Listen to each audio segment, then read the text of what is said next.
know how the audio sounds. Too loud, too quiet, background sound noise is too loud, too quiet.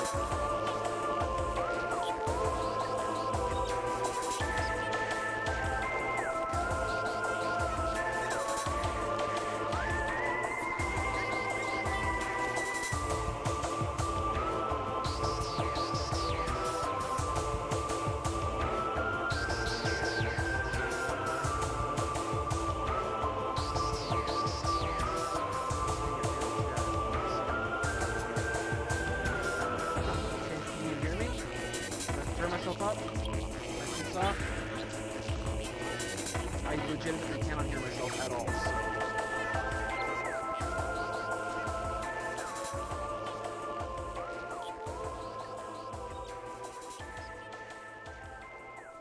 How about now? That might be better.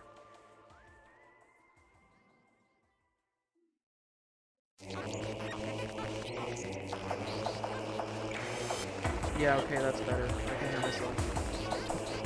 I'll have to mute my stream again, but...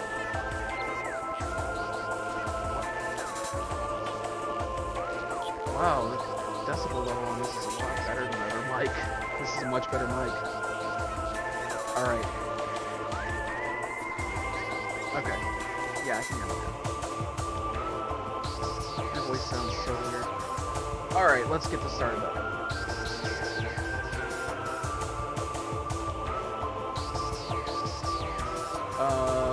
Warning about quick, abrupt cut-in that's gonna happen here in a couple seconds. Because I need to show this part, so...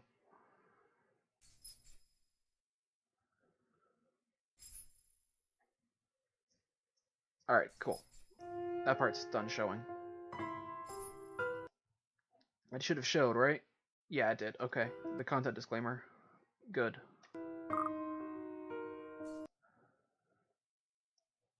There we go. Hey, John.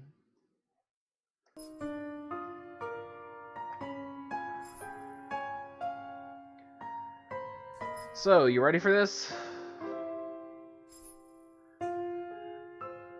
I was recommended this one when I went to go buy 999 on Steam. And, I know nothing about this. Other than it's a visual novel mystery horror game. Like 999 was. So if it's anything like that, I'm going to like it. The reviews are pretty good. Yeah. I like this little detail right here. The woman in the letter, or in the letters of the letter. So I'm gonna get this started. Let's go to options first. Text. Yeah, that's fine. Sound. Character volume, so there's voices. That's good. Gameplay. Skip QTE. I'm tempted to turn that on because I hate QTE, but I want to run this base for now. So I think... Yeah, I think my settings are all set up. So...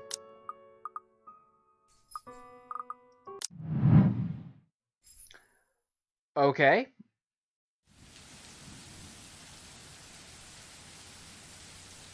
Oh. Text. Alright. The Ermengarde Mansion. It was built for Lord William and Lady Elizabeth Ermengarde of Luxbourne. Humble ambassadors of peace and beloved by their people. Both were well known for their compassion and generosity, never failing to extend a helping hand to anyone in need.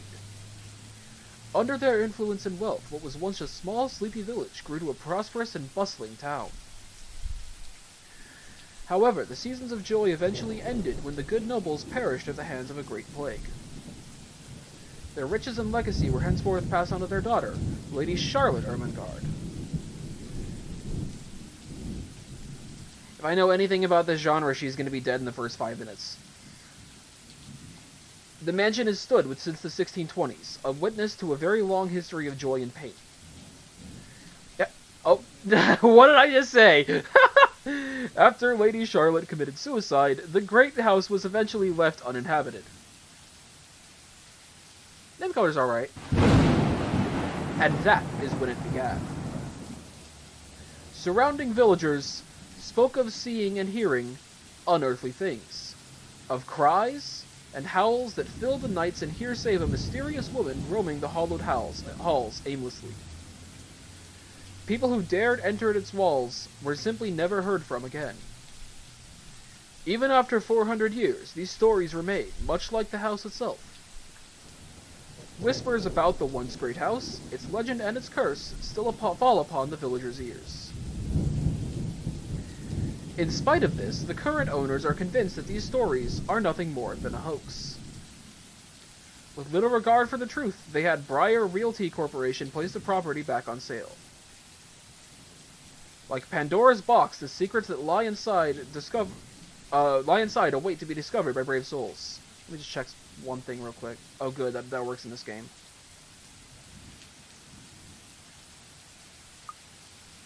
Okay. What do you mean? What do you mean by which dark mode am I using? I'm not.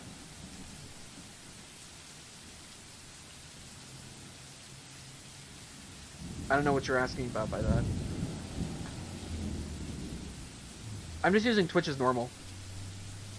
I don't have better Twitch. No matter what happens, take care not to be consumed by the curse. A, I don't have better Twitch, and B, I don't do Twitch much. C, it actually contrasts very well with the rest of what I have on screen right now, John.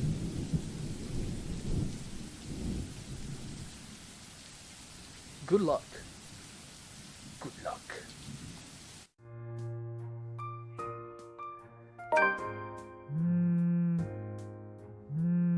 Hello? Isabella? Aww. Are you there? Where are you? I wish I could've. I was about to ask if I should accept or decline the call.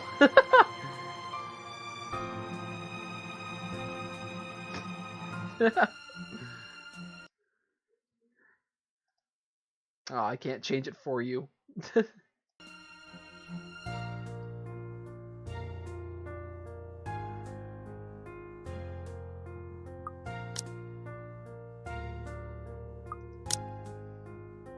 Whoa, okay.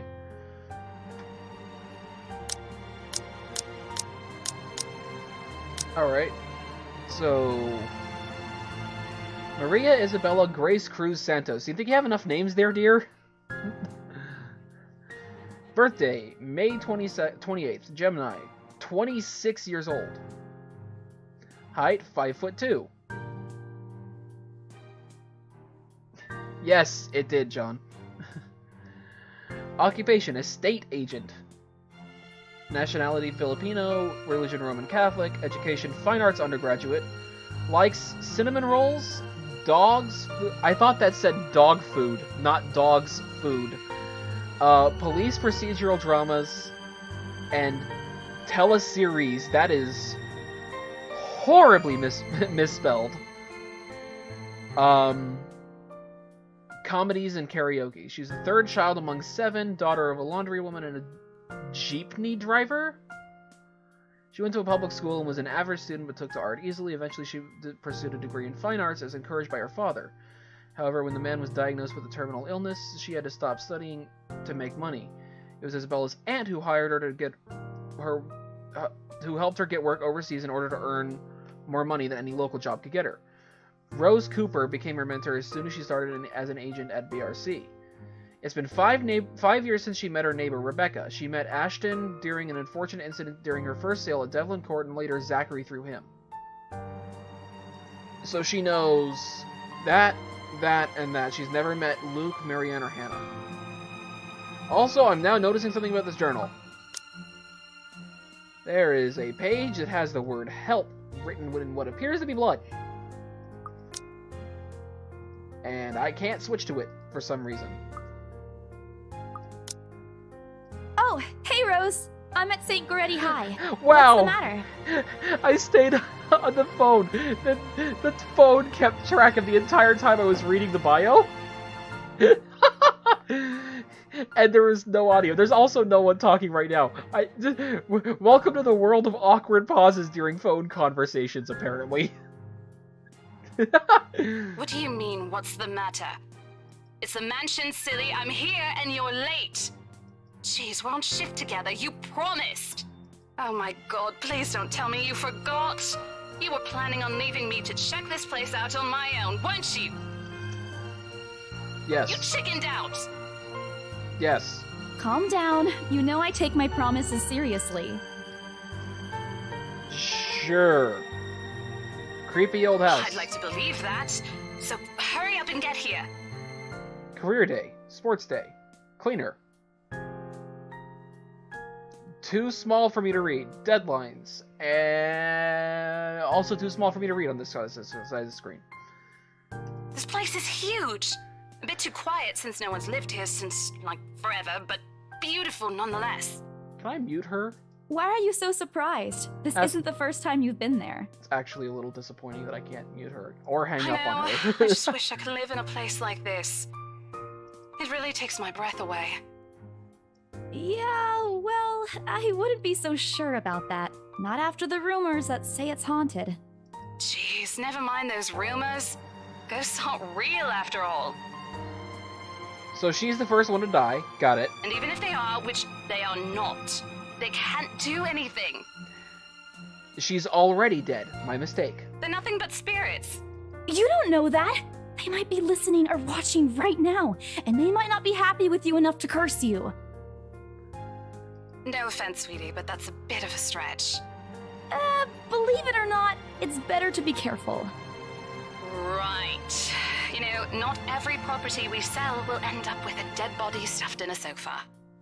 And I think that mansion is where we'll likely find another one. I can feel it. Another one. Can I point that out? That word? It's not a word that should have happened for... Right. You know, not every property we sell will end up with a dead body stuffed in a sofa. There shouldn't be another one of those. That was one time, Isabella. Loosen up. Wait, just get here ASAP, please. I'm getting bored being here on my own. Fine. Let me just finish up here. I'll be right there soon. I do like the voices in this game, though. Okay, see you. Bye.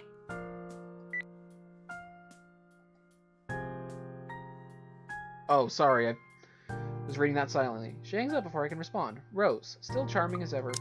I don't know why the thoughts aren't voice acted. That's a little sad. Who was that?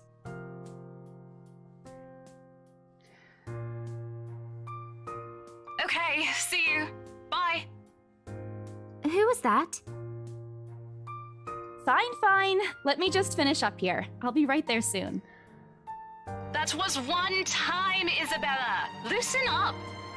Who was that? No, it's not the same voice. I thought it was for a second.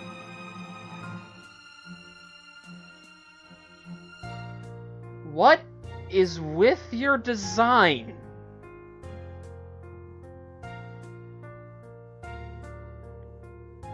Seriously. I look up from my phone to see Becca, giving me a questioning look. Oh, that? It's just Rose. Rose? The one you said who trained you for your job back when you started? Oh, those lip flaps are so awkward. You're working together again? Just for this property. We've been scoping out that big mansion down Anselm Village after the renovations. And her facial expression does not match the tone of voice she's using either. Today's sort of its grand opening to the public. The RC wants to give it one last check before we let potential buyers tour it this afternoon. Wait, mansion? That big spooky one you've been telling everyone about? I blame her amount of makeup for being a little bit excessive. Didn't you keep saying how it just gave you the creeps? Do we have a journal entry for her yet? Nope. You actually went there? And you're going back? Well, I did promise Rose I wouldn't ditch her. And besides, a job is a job. Gotta do what you gotta do to make a living. I know that all too well. As soon as those words leave my mouth, Becca lets out a soft chuckle. You still there, John? I thought you said you wanted to see this. What's so funny? Your amount of makeup! Like, seriously, that is not a normal amount of makeup for a girl.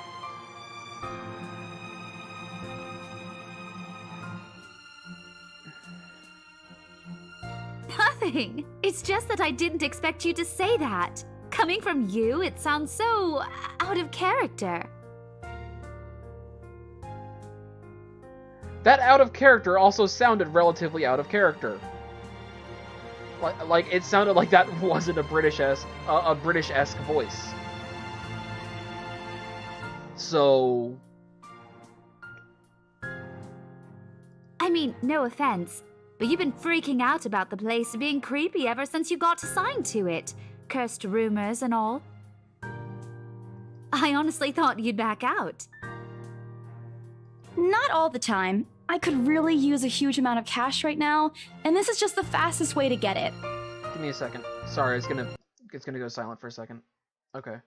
Plus, listen to this. Briar Realty wants it sold as soon as possible, and the agent who lands the deal is going to get a huge bonus. They never give bonuses like that. Getting that would make life so much easier. They're desperate, I'm desperate, it's perfect. A sympathetic look crosses her face. You know, if you're really in urgent need of money, you could have just asked me. Clearly you have a lot of it with how your entire eyelids are not a natural color. Or Ashton. We can always let you borrow, and you can pay us back whenever. I have to keep myself from groaning out loud. In the years I've known her, I can already tell what to expect once she has that expression. Becca! I've noticed that you've been living off instant noodles these past few weeks. I didn't think it was possible for her to look even angrier and more awkward. She crosses her arms and grimaces at the thought. So she's clearly a totally stuck-up bitch. Alright. Her voice rises slightly as she begins to scold me. Instantly, I'm reminded why Becca excels at teaching boisterous teenagers, so she's a teacher. Stop eating junk! They're cheap, but they're not good for you. You'll definitely end up in the hospital if you keep at it. I can attest to that. No, you won't. I've been eating well worse than that for over a year. I'm still fine. Alright, John. Which one? I have a feeling I know the one you're gonna pick. But, which one? Here we go again.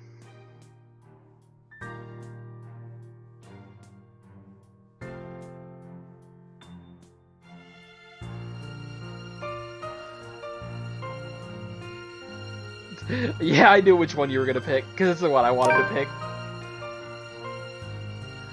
I press my lips together and roll my eyes at her. Yeah! Okay. I figured that was the case. I figured that would make it go down as soon as I saw that come up in the top corner.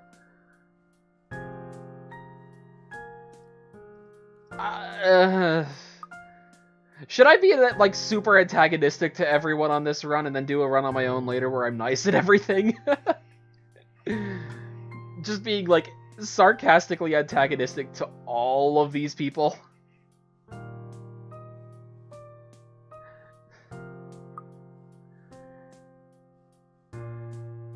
You know, for not knowing these two, she has a very low opinion of them. Right? Because those are two of the three she didn't know.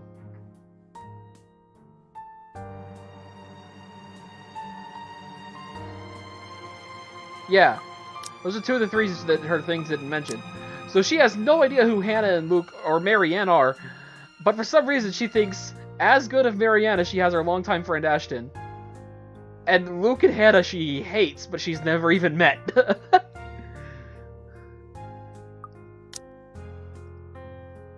I'm not entirely sure how I should feel whenever she goes on her mother hen mode. She means well. I'm glad someone's looking out for me, especially with my family living on the other side of the globe. But Becca's bossy attitude can be such a pain at times. She's more overbearing than Mama, and that already says a lot. You're not my mom. I didn't say I am. Nope, but you're acting like one. You don't need to boss me around all the time. I really want to know her age, because she does not look anywhere above 17. Except for the outfit making her look like she's like 80. She gives me a completely unimpressed look. Immediately I brace myself for another round of reprimands from her. I'm not bossing you around. I'm just telling you to at least mind what you're eating. Remember what happened last year? You ended up bedridden for 2 weeks after eating something bad, and I ended up having to listen to you cry about how those absences would take a huge chunk out of your paycheck. Do you want that to happen again? No, Mom. Only a loud, frustrated sigh comes from her while she pinches the bridge of her nose, likely to help ease a headache starting to form. I bite my lip to keep myself from laughing out loud at the image she makes, expecting her to say more.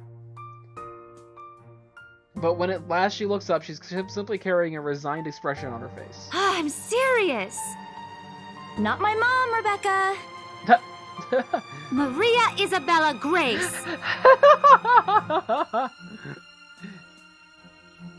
I shut my mouth after that. Also, that's not her full name. That's only the first half of it. Get it right.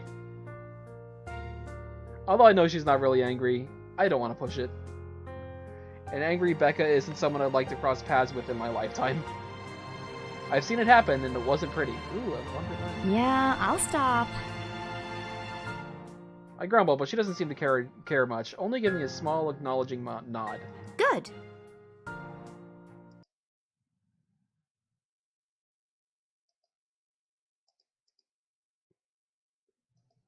Look, if you need anything, tell me and I'll help in any way I can. You don't have to do this alone. Thanks, Becca. I really appreciate it, but you don't need to keep babying me. You've been taking care of me since after I moved here. You have to take a break sometime. And before you ask again, no. You know I'm not a fan of borrowing money. And I'm not going to ask you to give me what you earned hard for yourself. You and your pride. But suit yourself. So the character I'm playing as is Vegeta. Got it. The offer stays on the table, though.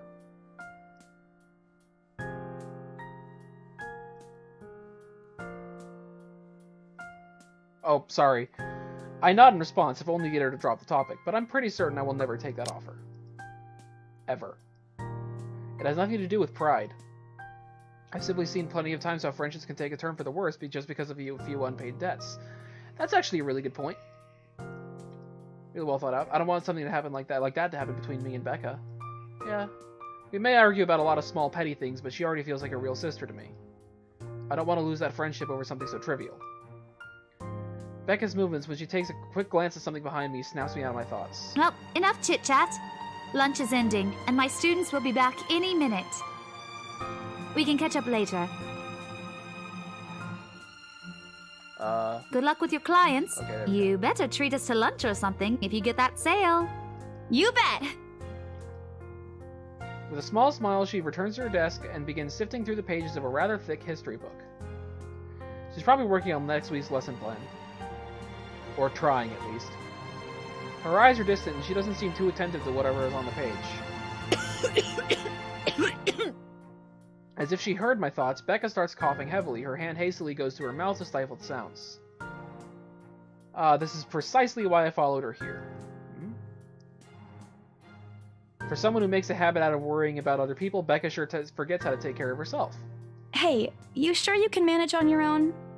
I mean, you're still a bit feverish. Hush, dear. Don't you worry about me. Can I point out how weird... Okay, John, you're gonna laugh at this. How weird the jiggle physics are in everything except for her boobs. Like, the skirt and the hair, they just wave every time she turns. I'll just drink some medicine and I'll be right as rain. I level her with a flat look. She's had a cold for a couple days now, something about the strange weather not agreeing with her lately. And despite my advice to take the week off and rest, I found her apartment empty when I dropped by this morning. She even left the medicine her doctor prescribed. Like I said, you're gonna laugh at that statement. Look who's being stubborn now. You shouldn't even be working right now. Seriously, you big baby. I'll be fine. For now, I'll call you if I still feel bad. And you can come pick me up if it makes you feel any better. For some reason, I thought that was over because I wasn't paying that much attention. Stop making that rose girl wait for you, okay.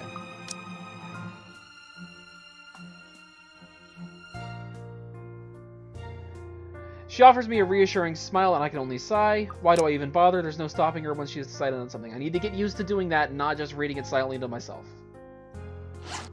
Defeated, I reach inside my bag to pull out the same bottle of medicine she left earlier. There's no inventory on this, so... She looks at it warily when I place it in front of her. Unfortunately for her, this is one thing I'm not letting her have her way. All right, but don't forget what the doctor said. Drink this on time. I'll see you later, okay? There's an amused gleam in her eyes when she shifts them back to me. Look who's playing the mother hen now. See what I mean by the hair just awkwardly shaking? Rebecca! Okay. I won't tease anymore. I'll make sure to drink it, Mom.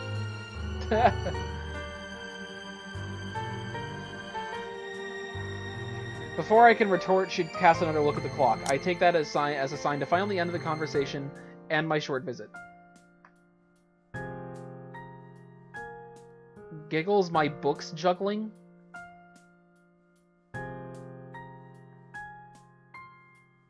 I don't even know what that's supposed to mean. With a small wave, I leave her alone to her classroom and her thoughts.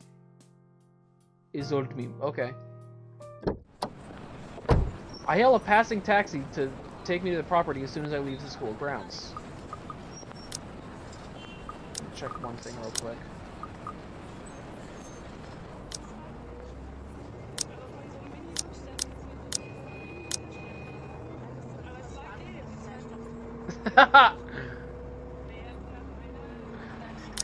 That sounds like an autocorrect thing, if you want me to be real.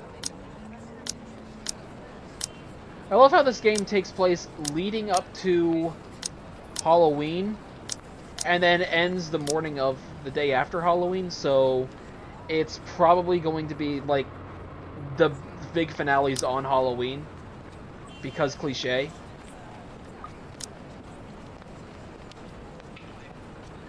I hail a passing taxi to take me to the property as soon as I leave the school grounds. I think I already read that, but I don't care. The mansion is some ways out in the countryside, but I don't have the trouble giving the driver directions.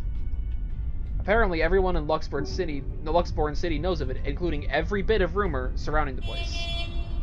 In fact, just to mention its name is enough for locals to give you cautious, sidelong glances. I learned that the hard way the first time I commuted there, and only boosted my belief that there's something more to the house. Even the news of it being renovated and placed back up on the market has caused quite a stir. Thankfully, it died down a few weeks later. The place would have become a lot harder to sell otherwise. I avert my eyes from the window once the buildings shrink in the distance.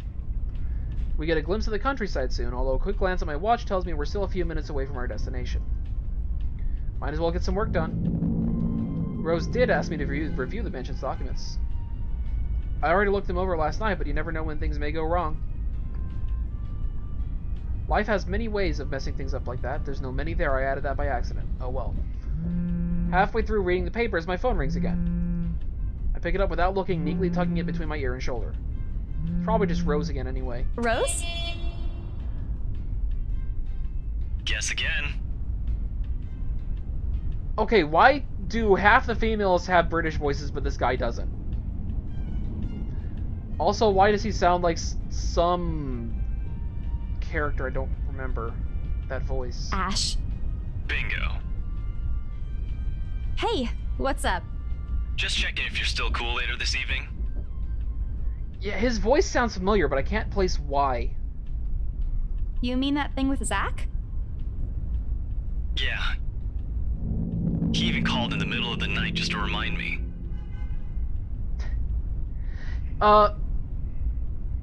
Speaking of awkward voices, did you know that the new Spider-Man is gonna have Yuri Lowenthal playing Spidey?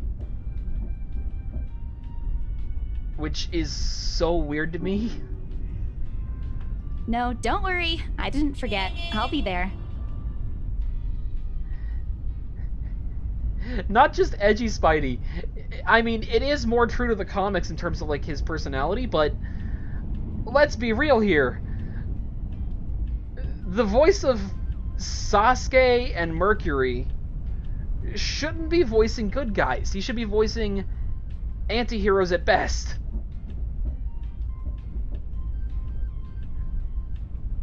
Along with, he also voices Marth in the recent Fire Emblems, which also sounds really weird to me. Cool. I'll see you later. What time do you get off? Around 6 p.m.? I don't know. It's the first day of the Ermengarde Mansion's open house, and we're expecting quite a number of potential buyers. I'll be booked the whole afternoon. Ermengarde Mansion? You know, the big Jacobean mansion at Anselm Village? I'm on my way there right now, actually. Is that how you say that word? Jacobean? That sounds completely wrong to me. You know, the big Jacobean mansion at Anselm... You know, the big Jacobean mansion at Anselm Village? I'm on my way there right now, actually. That sounds so weird. I thought it was Jacobian, not Jacobean. On your own? Yeah, well, Rose is already there, but yeah. I see. Looks like the scaredy cat finally toughened up. Shut up! Ash chuckles and I can't help but roll my eyes upon hearing it. I'll see you later. Drop me a call when you're done. I'll see if I can pick you up. I love that his name changed. I love that his name changed.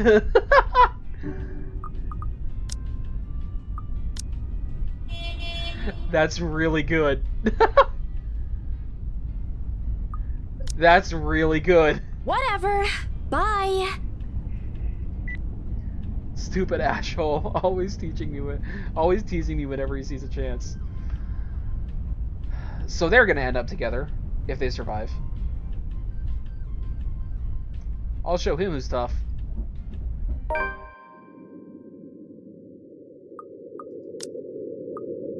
Timeline, okay.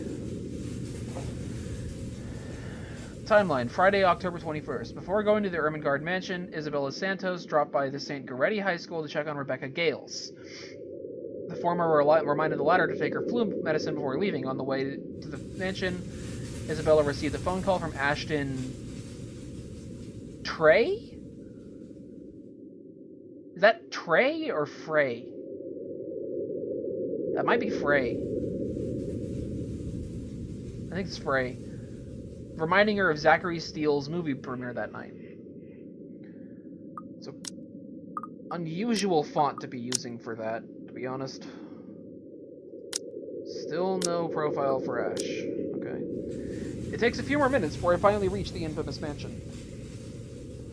I have to admit, the entire property does look wonderful from the outside. Yet despite all of this, it does nothing to hide that something is just wrong. The surrounding area is unusually silent, and only the rustling of the leaves can be heard as the occasional breeze passes. While Anselm Village is just a few miles away, everybody keeps their distance on purpose. I almost said Ansem because Kingdom Hearts. Perhaps out of fear, the horror of falling under the mansion's curse.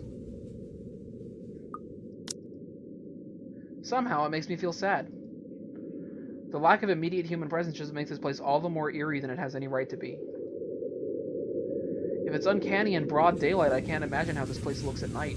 Are you planning to go inside that place, Missy? Wow, his voice is not good. The voice nearly makes me jump out of my skin.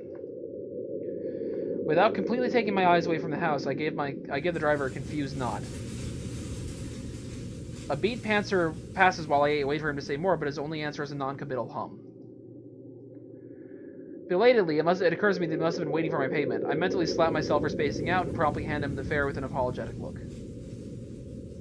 I expected him to leave as soon as I paid, but there's a hesitant expression on him as if something hasn't been said yet. Is there something wrong? Look, Missy, I'm sure you've heard what the people are telling everyone about that place. Nobody likes to be disturbed when they're at peace, and I'm pretty sure whatever they say is in their house doesn't want to either. I admit they did a good job fixing it up, but there must have been a reason why even distant relatives of the family who used to own the house never lived in there despite inheriting it. No wonder they wanted to get rid of it. Maybe they just didn't like it? You never know. He drives off after, but what he said has left a foreboding feeling in my gut. I breathe out a heavy sigh as I approach the house. After hearing enough of the rumors, I should have expected the conversation to take that turn. But I'm already here. Backing out is completely out of the question. It's not like I have a choice anyway. If I want to get that bonus in commission, one way or another, I've got to sell this property.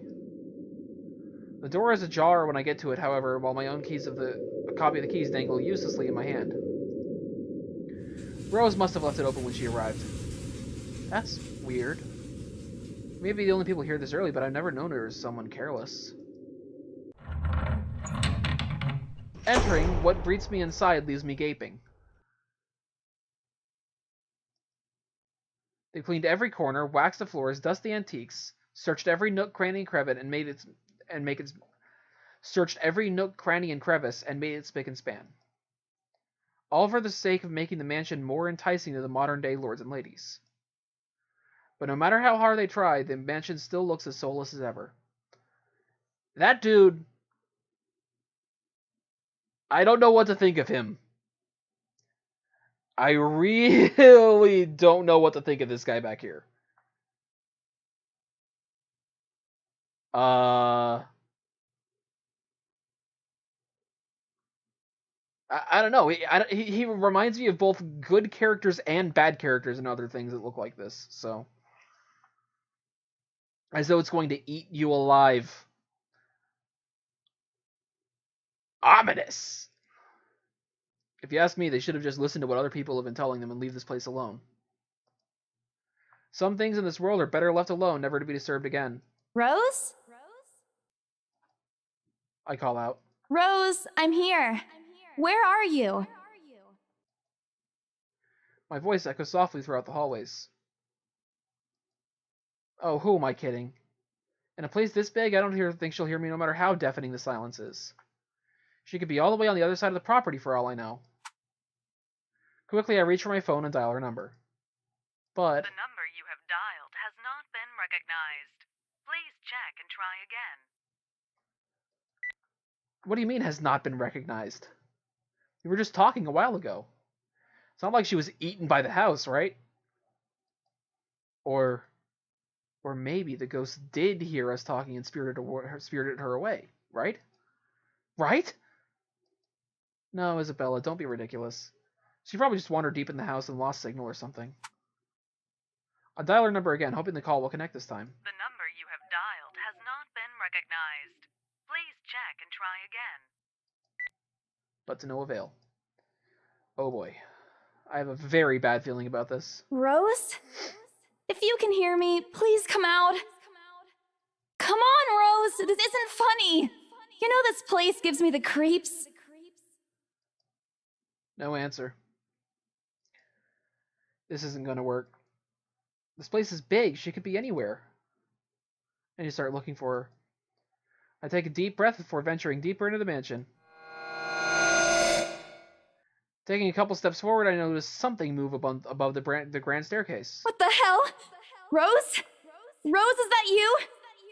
Not funny. I'm leaving you if you don't come out.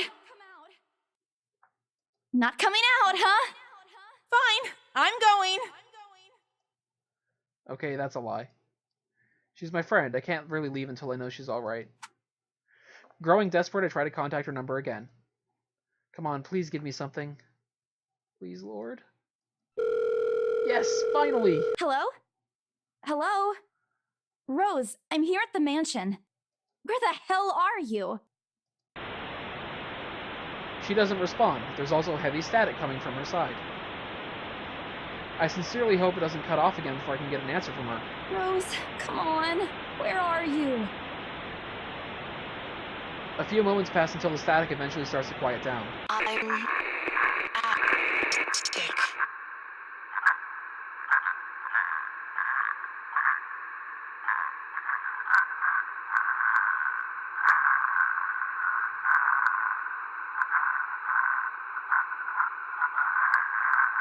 What do you think that is, John?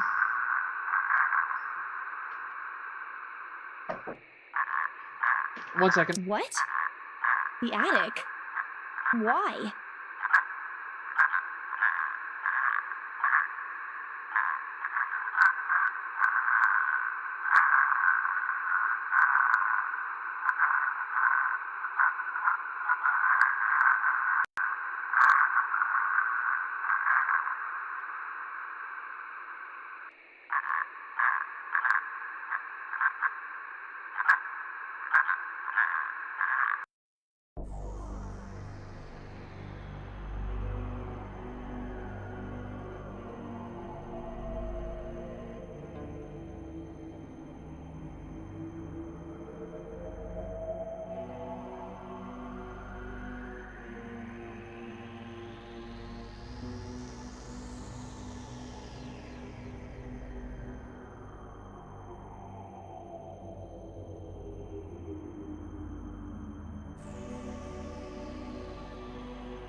Sorry about that. Also, I did change the title of the stream. I don't know why it didn't update.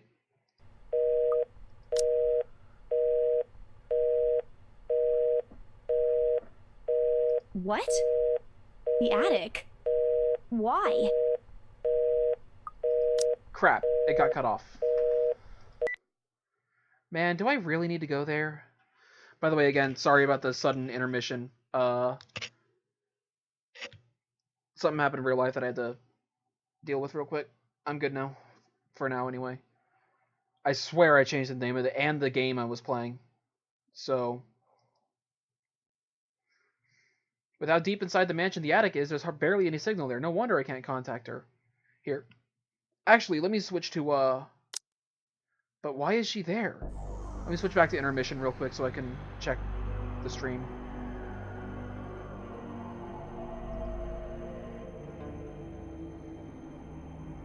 Also, welcome to our 2 guests. While I'm trying to fix this real quick. And 2 viewers we've lost. That's weird. Okay. Looks like we actually lost 2 of them.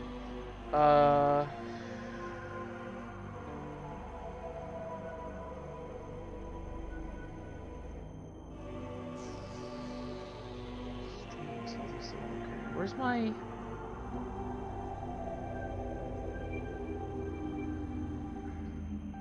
I'll do this.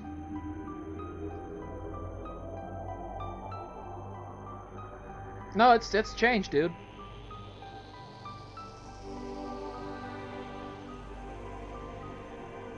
Not sure what you're seeing. It's changed. It's been changed. Name and game are updated.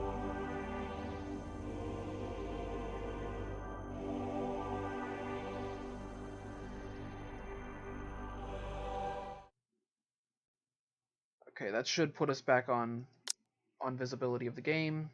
Yes, it does. Cool. Out of all places, she just has to make me go fetch her in the creepiest room of this place. Is she doing this to get back at me for being late? Whatever, I'll just go. The sooner I meet up with her, the sooner I'll feel better about being here. I carefully make my way up the staircase. My legs wobble as I mentally curse the fact that I've chosen real estate instead of picking a career that doesn't involve strange abandoned houses. Yeah, it probably wasn't a good decision for you. Upon reaching the top, the grand hallway greets me. It branches out to the 2 major wings of the mansion, the east wing and the west wing. There are 2 attics here, one on each side. Why?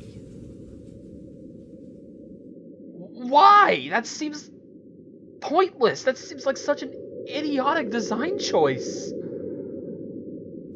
Make one, put it in the middle, and make 2 entrances, maybe.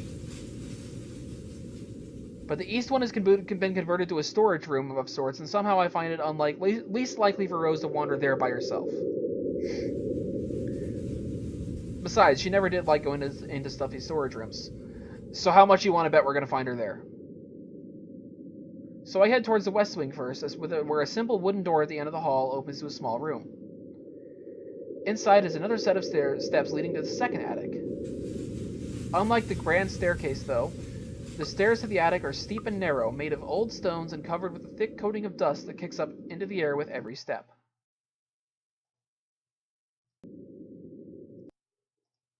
Checking something real quick. Thank God it's still daytime. If it wasn't for the light streaming through the door behind me, I might easily stumble and fall. With how old the place is, there are no light fixtures to illuminate the cramped passage up. No light fixtures! No light fixtures! No light fixtures! At all. Really? What are these then? What are all of these? Those look like lamps to me. For candles, at worst. They could have easily been converted to electric. These look like chandeliers. Chandeliers. The chandelier is the Pokemon. No light fixtures. Really. Why they didn't bother to add one here when they renovated escapes me. So what are these sconces on the wall? If they're not to light things up. Sheesh, they did it with the rest of the house. What? That makes it even worse! A small bedroom welcomes me at the end. It looks exactly as it did the last time I've been here. Full of dust, worn out and faded by time. Odd. I thought they cleaned everything? Did the crew miss this room? Cleanliness is the least of my concerns right now. The more pressing matter is Rose. She's not here. Was I dreaming when I talked to her a while ago? Did I mishear her? No, it couldn't have been a dream. After all, the creepy ambiance of this estate is doing such a remarkable job of making sure I stay alert and awake. I'm sure she said she's here. Is this a prank? Or maybe that phone call was Rose's last message to me before the curse got to her. Shut up, brain. You are not helping. I know that feeling way too well. Don't make this scarier than it already is. But if she's not here, then where is she? You know you didn't have to finish that sentence, right? What the hell was that? That's it. I can't do this anymore. I'm leaving.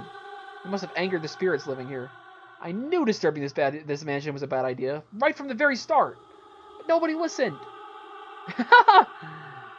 I'm not going to say that one out loud right now, because parents are still around. So be realistic, they said. They think I'm cuckoo because I believe in curses and ghosts and all that. Me and my outlandish backwater country beliefs. I always tried to be a model employee, but not this time, no. I'm turning back for the sake of my sanity. Briar Realty could find another agent who was more realistic to tour people around this haunted house. Before leaving, I take one last look at the gloomy old room. Just to check. Huh? What's this? My worries about Rose's whereabouts must have caused me to miss it when I first entered the room. But there's clearly something on the floor. It looks like... A letter? Name drop. Lying on the ground just a couple inches away from my feet. Out of sheer curiosity, I lean down and pick it up.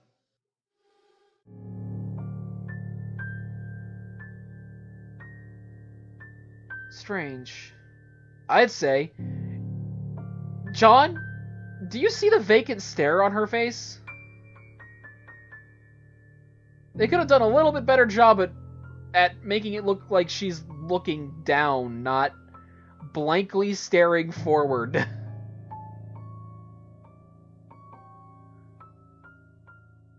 I don't recall seeing this the last time I was in here. A few days back, me and a few other agents inspected the mansion to prepare for today. I had been the last to look inside the attic and leave, and this certainly hadn't been here before. Someone must have left it in this room since then. Did Rose leave this for me? Was she here a while ago? I couldn't have missed her though, could I? There's only one set of stairs leading to the attic.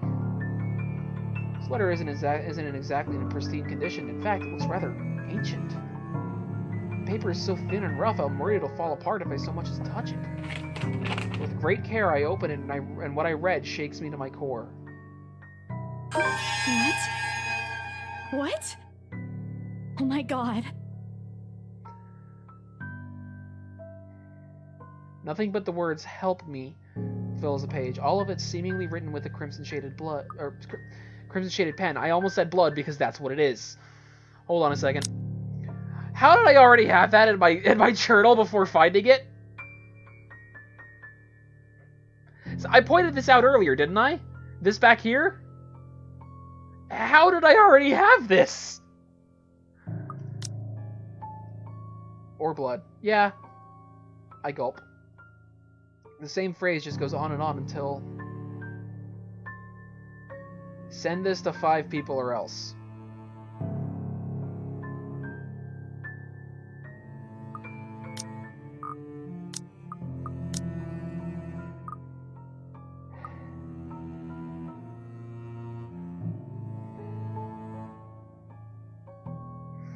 Seriously?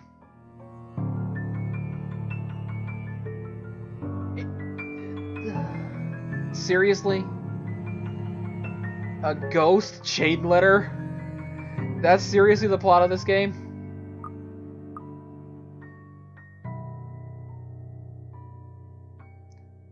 Sure. Send this to 5 people or else. Or else what? Or else what? As quickly as I can, I scan the back of the paper and peek into the envelope to make sure I'm not missing out on a second page. Also, I'd like to point out there are 6 other people here. So... But there's nothing. No. Oh, please, no. My hands tremble as dread creeps over me. The room is suddenly getting colder. I need to get out of here. Folding the paper in half, the site that greets me next has to be frozen on the spot.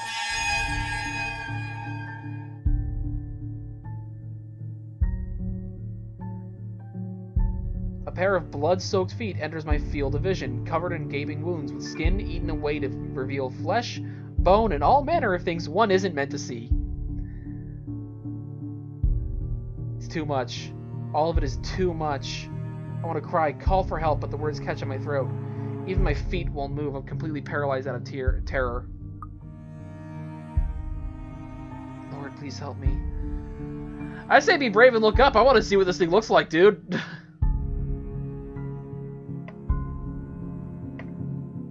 Right, John? There's a choice here. Get off whatever you're doing and watch the damn stream.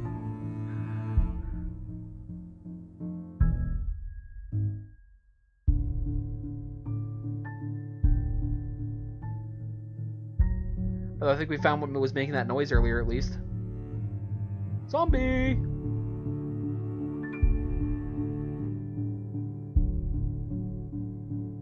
John!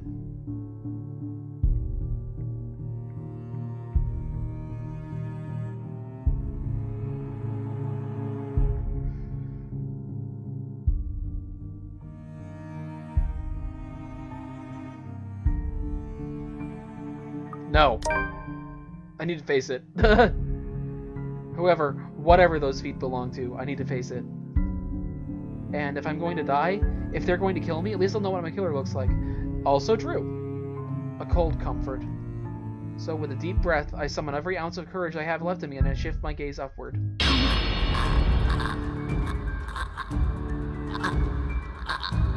Sweet!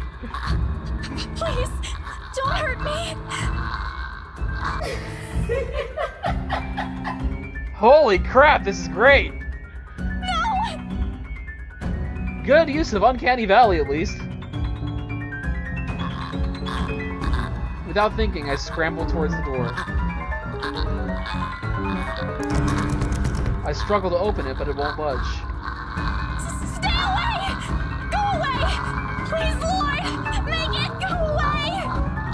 Just get a shotgun loaded with some rock salt. You'll be fine. Why now? Why won't it open now? My heart sinks as reality dawns in. I'm locked in. Locked in with that thing. Let me out! Let me out! Lord, please, let me out! You're very religious. It slowly approaches me as I wrench the doorknob violently, back and forth.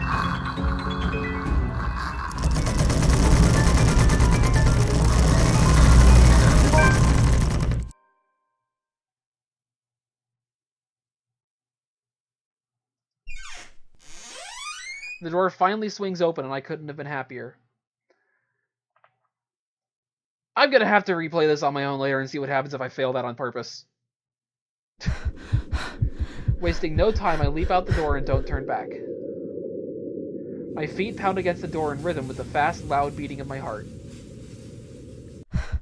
By the time I run past the hallway and find myself atop the grand staircase, my chest feels so tight it's like it's going to burst.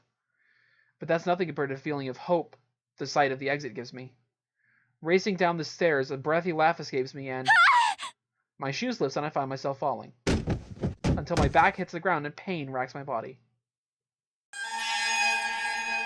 My head grows fuzzy and my vision dims as I fight to stay conscious. No. Go away. The last thing I see are those feet before all I know is darkness. Timeline. Yeah, that's really not helpful at all. Okay.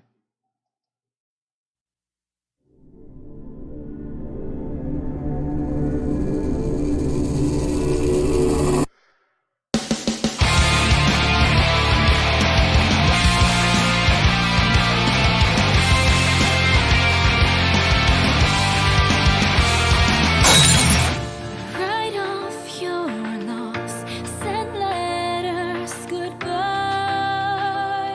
I won't forget you, though your life fades away as I wither in this world filled with regret. Hold my hand and leave. Please don't leave me be. In these bloody halls where we shed all our tears, the darkness breaks, our memories alone remain. I reach out beyond the curtain black. I'm in too deep, so this letter I write. I want to be free, together by your side.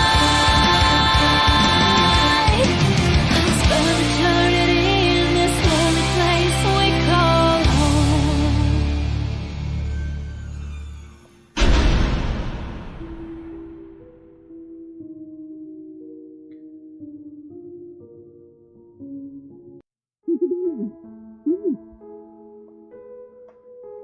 A buzz breaks the silence. That was really good. I'm gonna need to look to watch that again. Also, from that, it seems like Luke is a bad guy. I kind of wish they hadn't shown that like crack and snap of him going crazy at one point. That kind of gives away a little bit.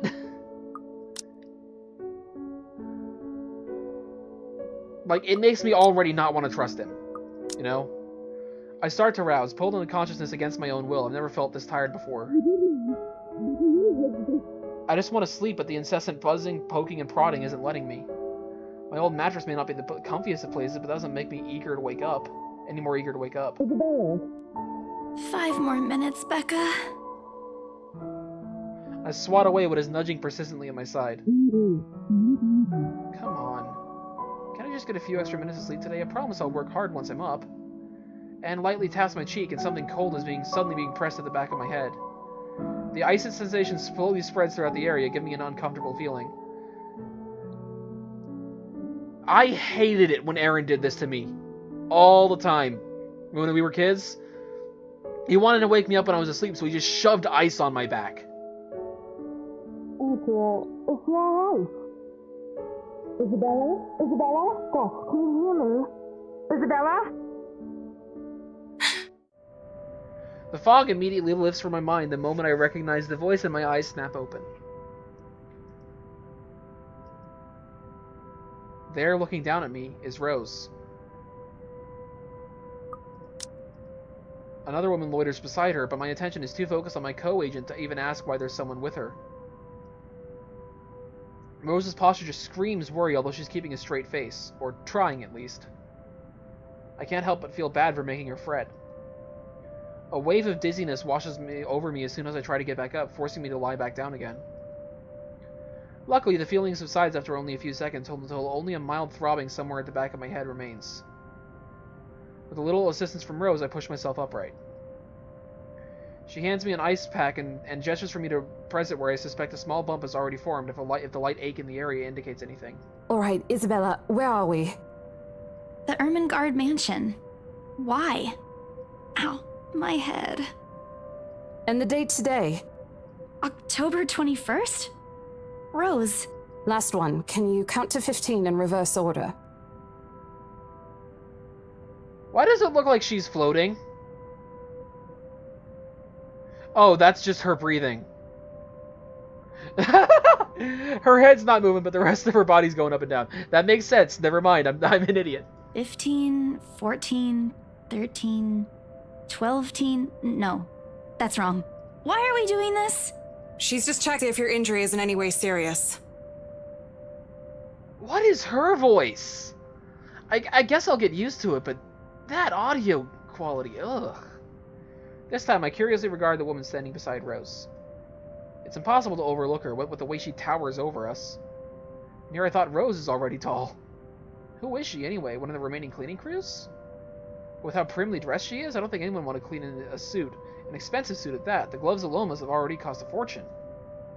Her eyes slowly shift between me and Rose, considering us with an almost unreadable expression before finally fixing a sharp gaze on me. I can't help but fold my arms protectively over myself as she does so. She may be far from a cleaning crew, but she certainly looks like our supervisor during evaluation. Just do it, please. I eye them both warily, but recite everything as she has asked. Rose releases a breath of relief once I'm done. You scared me for a moment there. I was about to call for an ambulance. Are you alright? Exasperation soon replaces the dull ache. The memory is a little fuzzy, but the attic? And There was someone, Rose. In the attic. Someone? You mean a client? Oh, that's unlikely. It's probably just one of the cleaning crews. The boss sent a few of them back this morning for some last minute... No, not any of those. I'm not actually sure. Wait, didn't I call you? You said you were in the attic when you answered. That's why I went there in the first place. both Rose and the lady look at me like I've just grown another head. Did I say something weird? Rose quickly casts an apologetic smile at the woman before the awkward silence stretches on further. The hair movement when people turn is so weird. It's her saleswoman smile, the one she taught me back when I was still her trainee. I should show this to troublesome clients, just to avoid trouble in general, she advised.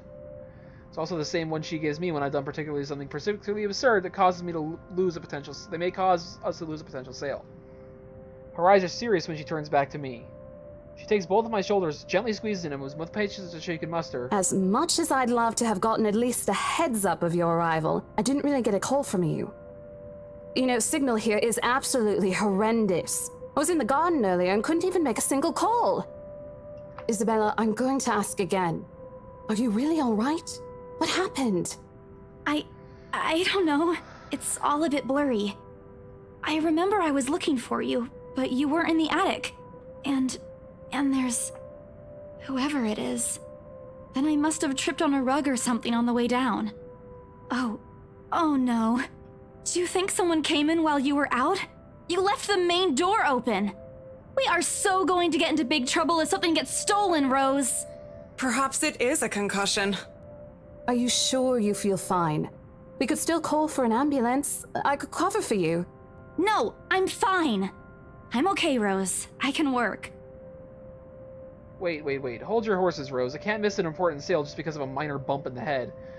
How about the demon zombie ghost you saw? That doesn't help? An extremely minor bump. I've had worse when I was a kid. This is nothing. Besides, if I leave, you'll have to shoulder everything in the open house, alone. And in a mansion this big? Oh, there's also a part where I may lose that bonus BRC promise, but that's completely beside the point. No, it's not. Rose gives me a skeptical look when I return the cold compress to her and shove myself off the floor. And push myself off the floor, not shove. I have to use the staircase's railings to steady myself, but otherwise I feel fine. See? I'm A-okay. The two of them exchange a worried glance, and Rose assumes a contemplative look. I bite my lower lip in anticipation. If she says no... Right you in. A smile threatens to slip out for me. If I see that you aren't feeling well, I'm taking you personally to the nearest clinic to have you checked. Clear? Clear as day, ma'am. Thanks, Rose. You insisted. But remember what I said. First sign of you looking not okay, and we're off. No questions asked. It's just a small bump. Don't worry. You shouldn't downplay these kinds of things. It could be a serious injury for all we know. Suddenly, a small cough sounds against the walls of the foyer, interrupting our banter. The woman is looking expectantly at the two of us, her stare making me shrink back a little on myself. She isn't really intimidating. Well, she is. But not in the scary, negative way. Far from it, actually. Her demeanor simply commands an air of sophistication and respect. In a different world, a younger me would have probably wished to be like her. At our lack of response, she coughs again, lifting a well-trimmed eyebrow at me in question. Words get caught in my throat at the sight of it, and Rose, as usual, is swift to catch my blunders. My sincerest apologies, Mrs. Miss McCulloch. Marianne McCulloch. So they gave her kind of a Scottish name, but didn't hire a Scottish actress, sounds like? She hands Rose her business card.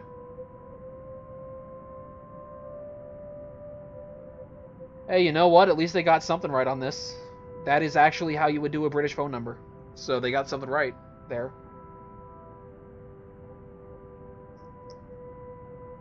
Interior designer from Tralee Rose Designs. Oh, probably someone interested in the mansion for its 17th century influences then. I won't hold it against her, though. The words interior designer catch my eyes before my partner flips it over. Sorry, I skipped that. John, are you still here? Because you're not talking much. Why would I bother streaming this if you're not going to be here? Despite the hearsays and remaining uninhabited for years, the mansion's original fittings and furniture have been completely intact and restored to pristine condition. I suppose some people find that trip to the past feeling appealing? After all, with what it offers, this place could also be a haven for people looking to live somewhere with a classical historical charm. Miss McCullough, I'm Rose Cooper, and this is my partner, Isabella Santos. We're just ironing out a few things, but we'll be starting the tour soon enough. In the meantime, we've prepared some refreshments for you in the parlor while you're waiting. If you could please. Thanks. There's no need for it, though. I just dropped by for a quick survey of the place. Okay, no, she's got a little bit of an accent to her. I thought I should check the estate before I meet with the homeowners. It's really minor, though. Rose's confusion is impossible to miss when she glances at me, and I return it with an equally perplexed look. And against my better judgment, I blurt out the first question that comes to my mind. I'm sorry. Homeowners? I should have kept my mouth shut. A flash of irritation crosses her face, but it instantly disappears under her mask of professional detachment. Yes. Hannah Wright? I was hired by her to handle the interior design for their newly bought home.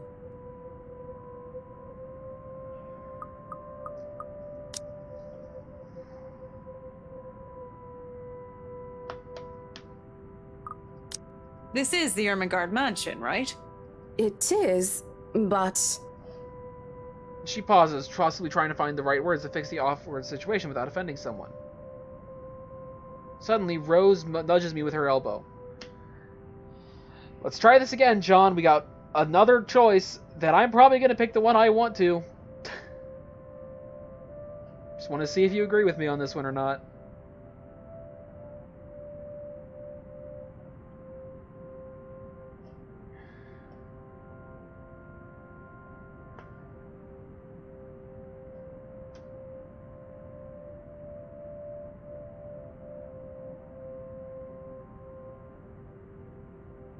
Waiting for chat to catch up.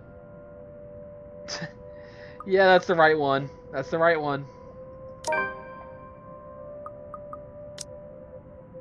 Hey, good.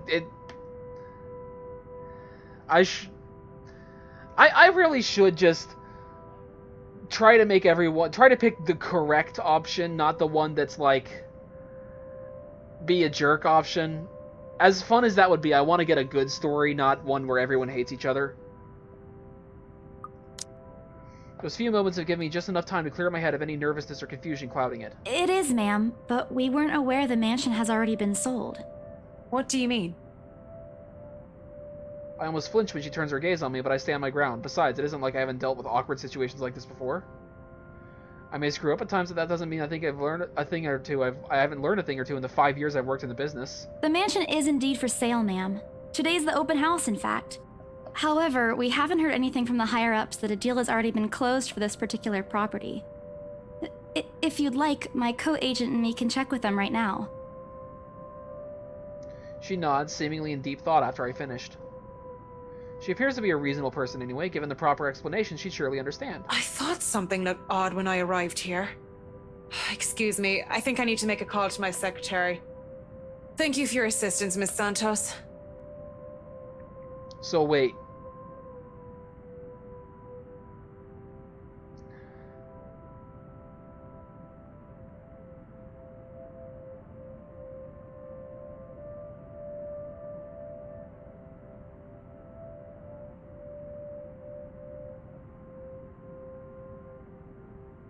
Oh right, that's right. She's an interior decorator.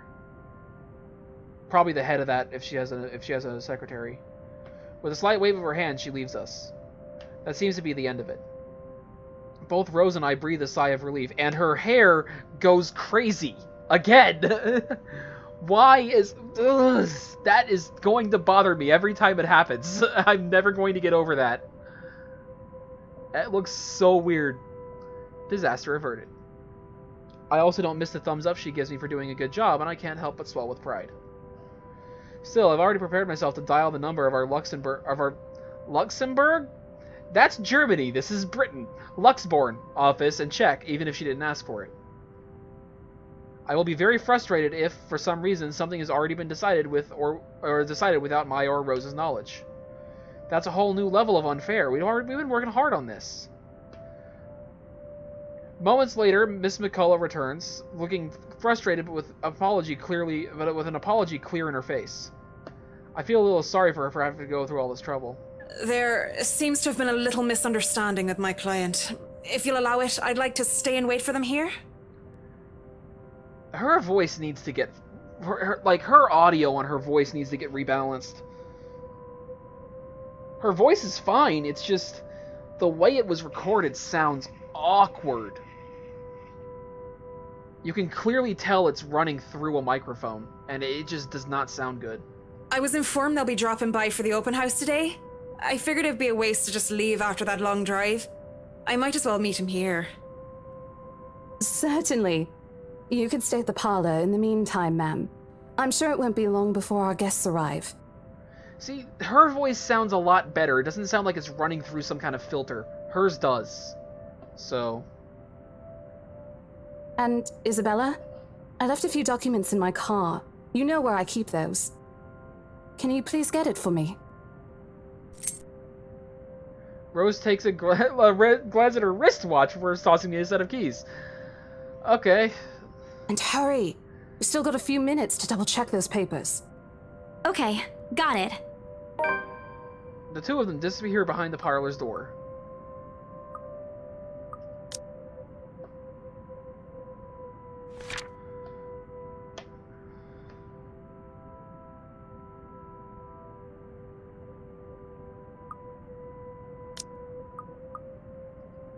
Their departure brings with it a stillness to keep me company, neither welcoming nor comforting.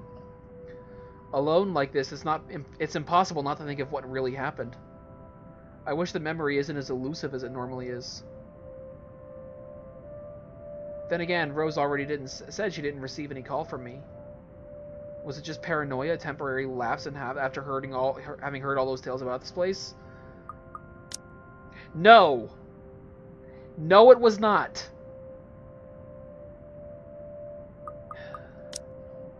Probably. I want to think of it as such. Better to think of it as such so I can work in peace. You still have this, don't you?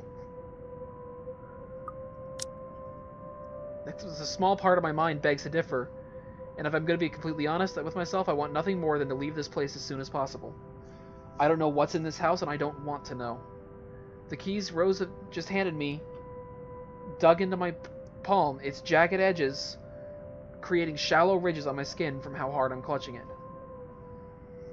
It's a reminder of what I still need to do and why I've taken this job in the first place. Hugging my blazer close to my body, I exit the house to get what Rose has asked of me. Just a few more hours, Isabella. Sell the house, get the money.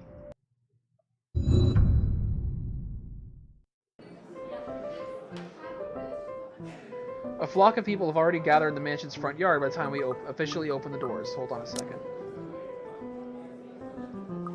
Was there something on that screen that I didn't see? Oh, I wish...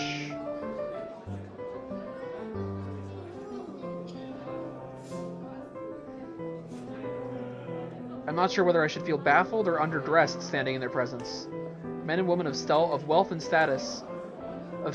Of stealth and waddis, I almost said. Of wealth and status, all dressed to the nines in fancy suits and lovely dresses of varying colors, compose a medium-sized crowd. Give me a second, I'm gonna check something real quick. All dressed to the nines in fancy suits and lovely dresses of varying colors, compose a medium-sized crowd. Give me a second, I'm gonna check something real quick. All dressed to the nines in fancy suits... Okay, yeah, we're good. Sorry. Wanted to make sure that the audio was balanced properly. Their necks, arms, and fingers are adorned with silver and gold, glinting in the afternoon sun. Some even have ridiculously fancy feathered hats on their heads. I really hope there aren't any magpies living nearby like in the stories. Those birds will have a field day in this. Those things are vicious! They are murmuring among themselves, looking at the estate's facade appraisingly, with some arguing about whose mansion has the superior architecture. But most of it stops as Rose calls for their attention. They don't look too pleased at being ordered around, but what can they do about it? Ladies and gentlemen, I'm Rose Cooper, and this is my partner, Isabella Santos. You know what? No, her voice has the obvious microphone issues as well.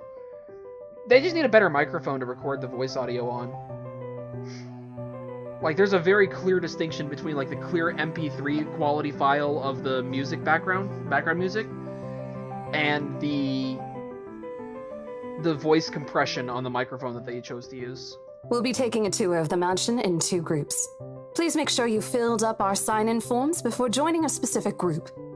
Those who want to look around the first floor, please follow my partner. I'll be guiding the ones who wish to see the ground floor. Okay, John, do you know the difference on this one?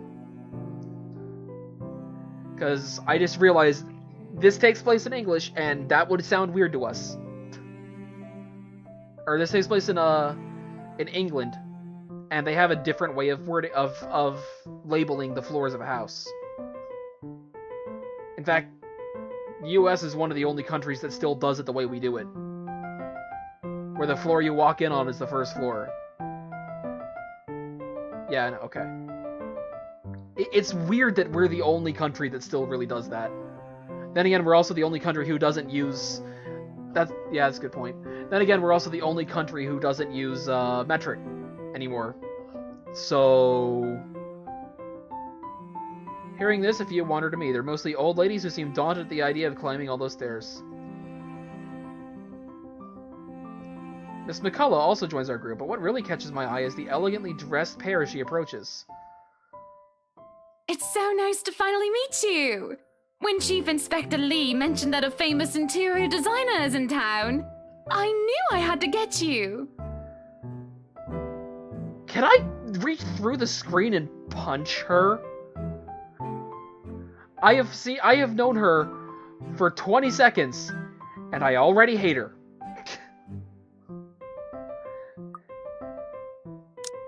I understand this now. I'm gonna go out of my way to make sure that closes all the way. Someone else using your file, or are you playing a game while you're trying to watch a live stream of a horror mystery, not visual novel? I just saw that you had something pull up that said you're playing Counter-Strike now. Should I just stop the stream? Someone else is using the file, okay. Your confidence in my skills is very flattering, Mom. I'm sure you won't disappoint, Marianne. What is his voice? If the intro already didn't give away the fact that he's evil, his voice would! Oh, you know each other? Not at all, Ma'am. You mentioned something about a Marianne on our way here, darling? Oh, yes, I think I did. Ah, they must be the clients she was talking about. I might have seen their faces somewhere before. Some magazine or the television? I can't quite remember. But then again, most of our guests have likely ended up on the news one way or another. I wouldn't be surprised if these two already have. For people who were popular, though, they aren't dressed as loudly as the others, and in their simplicity, the couple stands out. The woman in particular is stunning enough to turn the heads of most people in my group, especially the men with wandering eyes. The guy standing behind her doesn't seem to mind, though.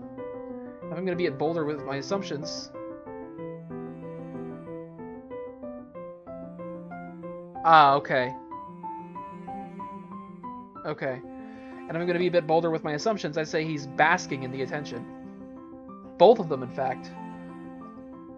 I think they are brother and sister if it weren't for their public display of affection. The matching rings on their fingers just cement the fact that they are indeed a couple. Whatever. There was something on that. I wish you could go back a screen. I'm going to see if there's a way to do that. Hang on.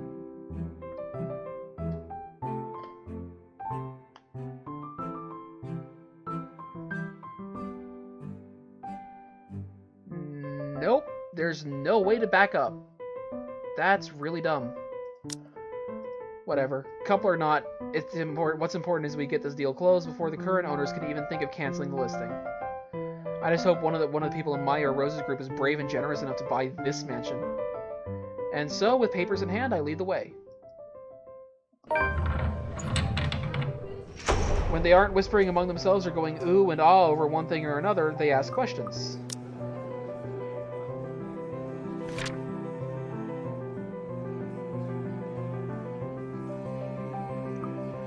Luxborn's most well-known couple, Luke and Hannah Wright. From how the restoration process went to the history of the place, I answer them all. More than happy to talk about the art pieces and architecture mostly. However, I'm careful not to mention anything about the urban legend. Not good material for sales talk, even if the entire population of Luxborn knows about it. Some of the furnishings here are actually the 17th century originals, all of which have undergone a painstaking restoration process just to return its original beauty. Even the glass thing, colorful ones. Oh, I don't know, but you get the idea, I hope. Especially that one, ma'am. It is said to be a gift commissioned by the fiancé of Lady Charlotte Ermengarde. The mansion's current owners have specifically requested that the restoration crew take great care in handling it. It's a priceless work of art and the most distinctive feature of the mansion. Isn't this place wonderful, darling? I told you it's not a total waste of your time. I don't know. Isn't it a bit too small? We might have to break a wall down to have more room. Well, I think it is just right. Don't you think so, Marianne? It is splendid, Ma'am.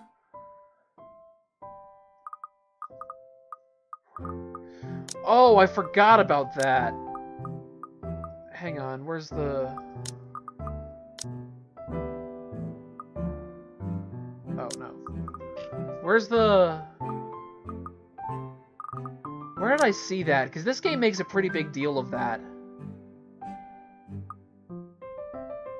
Just like every other, like, Your Choices Matter game, I thought that it made a pretty big deal about butterfly effect, and I just saw the story updated with a butterfly in the corner. I'm gonna save again real quick, but...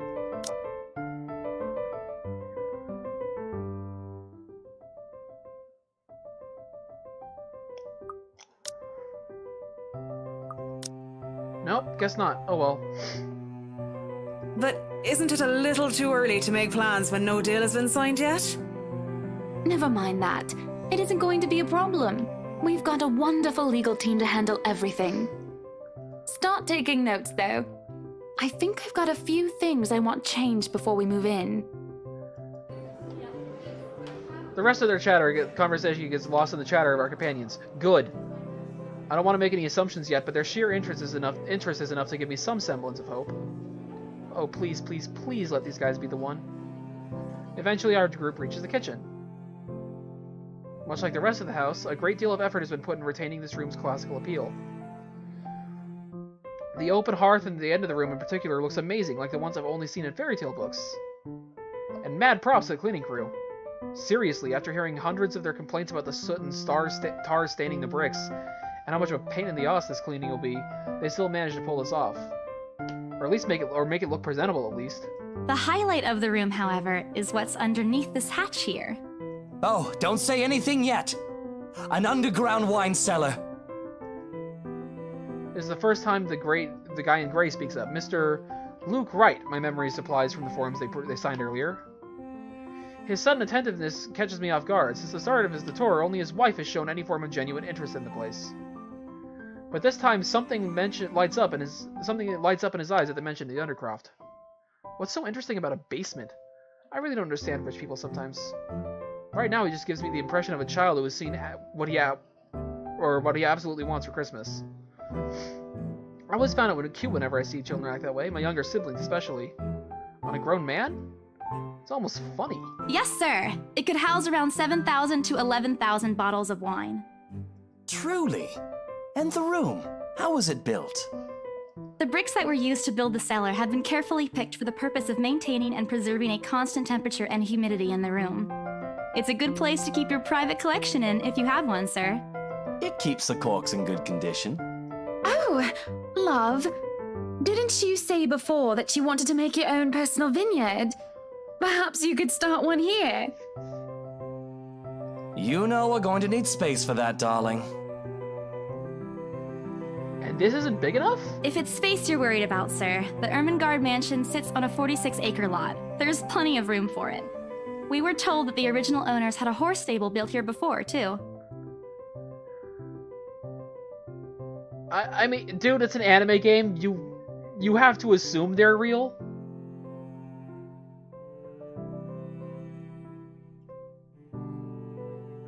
There's a contemplative expression on Mr. Wright's face, but he doesn't say anything further. His wife, however, seems really pleased that he has started to show interest, if only a little. I smile to myself. I may not completely understand how these people's minds work, but I sure as hell know how to spot a buyer with sincere interest. Score! I can't wait to tell Rose. The rest of the tour goes by without a hitch. After more than half an hour, we're able to cover almost every room on the ground floor and are heading to the parlor. Funny, the first time the BRC had us survey the property, I kept complaining to Rose how big it is. Now I can't even bring myself to care, no matter how much my feet hurt. Maybe this is just my excitement over a possible sale?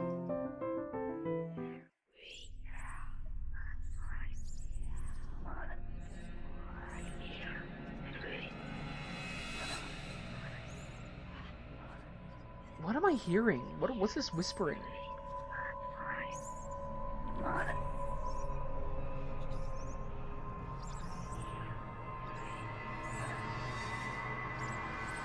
Sounds like Must Sleep?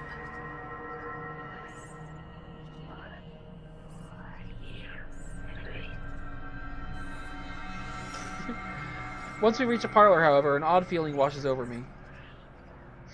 It starts off as small goosebumps on my skin, a feeling of being watched intently. By the paintings, probably, because they're all staring straight at where you walked in. Except for this dude. He does not give a shit. Look at this. Staring straight out where you enter. Straight out where you enter. Straight out where you enter. Straight out where you enter. What's that clock doing over there?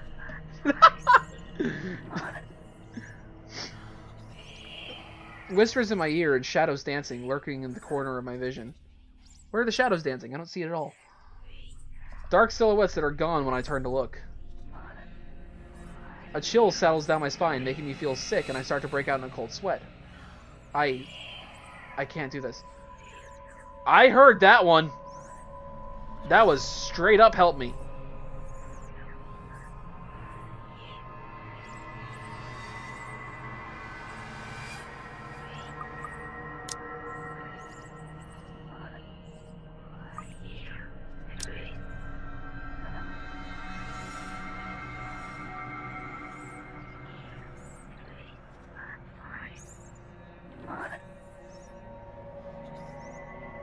Can you hear my voice?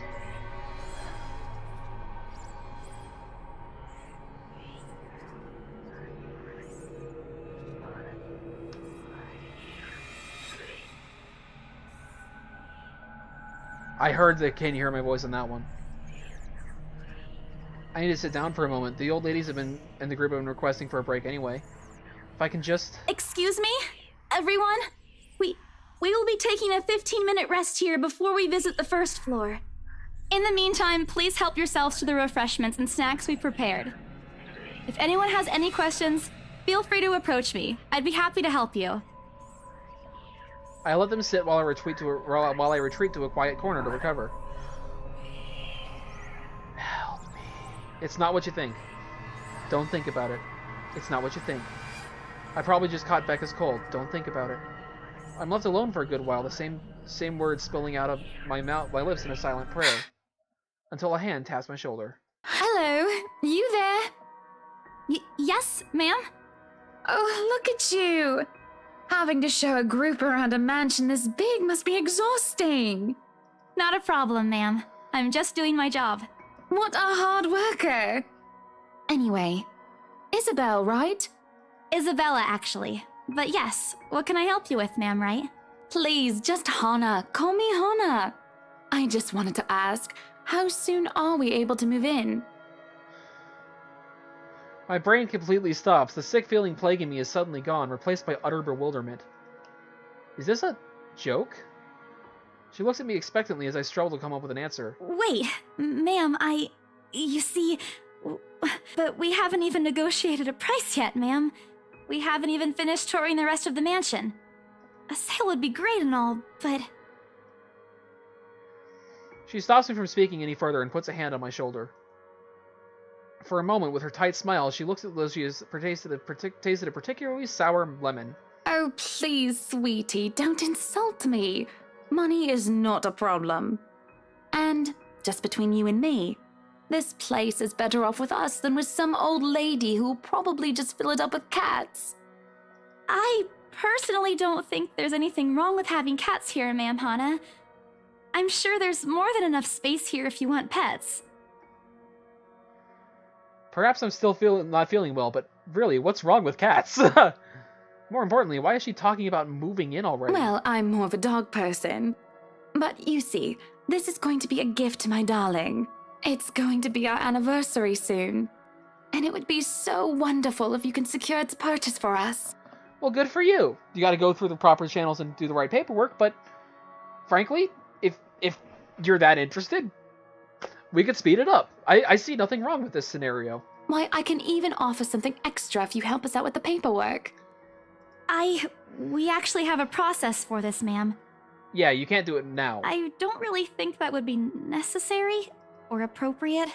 And just what are you two lovely ladies talking about here? Leaving me and our lovely interior designer to talk here by ourselves. What would the people think, darling?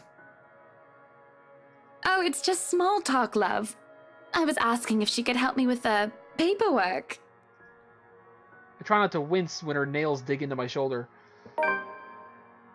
I can't help but send an imploring look at Miss McCullough, who only gives me an apologetic smile and a shrug. Where is that located? Seriously, that...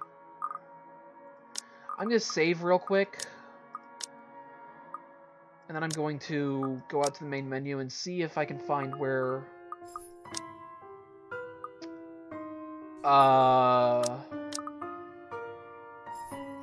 Nice. I'm glad I looked up or I would have missed these. It was like 7 chapters. Oh, good. I can actually get a look at this. My Only Sunshine. Okay. I was wondering what it said on the inside of that.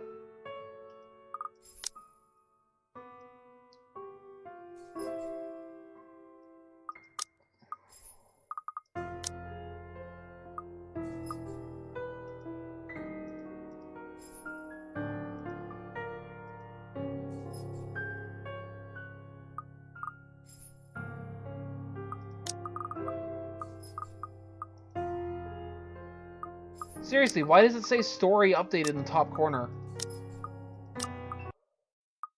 Sometimes, I don't get that.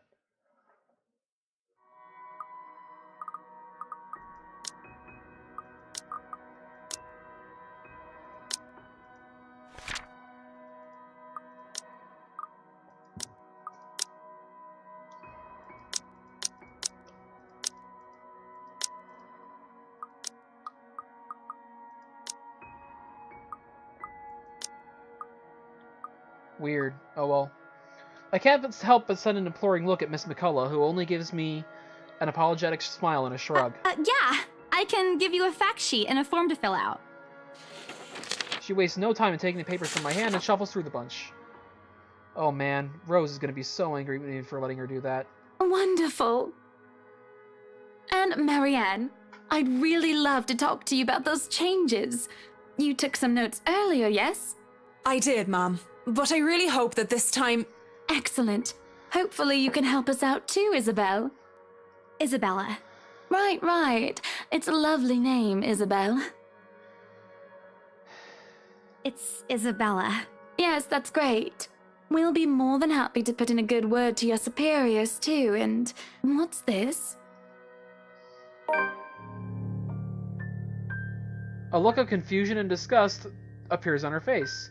Turning to her husband, he merely shrugs in reply. That's, an interesting work of art. Not to my taste, though. I'm sorry. Darling, Buttercup, art is a complete overstatement for this garbage. It looks like a cheap prop from a D-list horror film. Shush, love. Let the girl do what she pleases with, what do they call this? Oh, forget about it. At the very least, it's not as dreadful as the one art exhibit I was forced to attend last month. You should have seen it, Marianne. Even you would have been appalled. Wow, and ugh. But I'm sure you'll know what to do with our walls once we get started.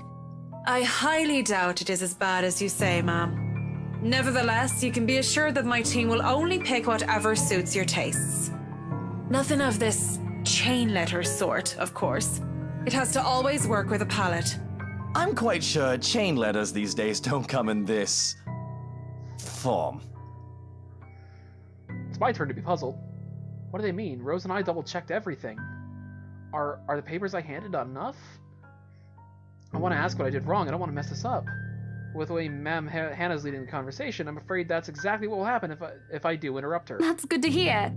See, darling, isn't she an absolute delight to work with? I can't wait to see how this place will look when she's done with it. Oh, you don't have to tell me that, Buttercup.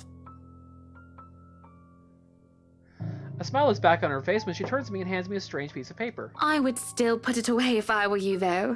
Otherwise, people might get the wrong impression. Anyway, as I was saying... I don't hear the rest of what she says after that.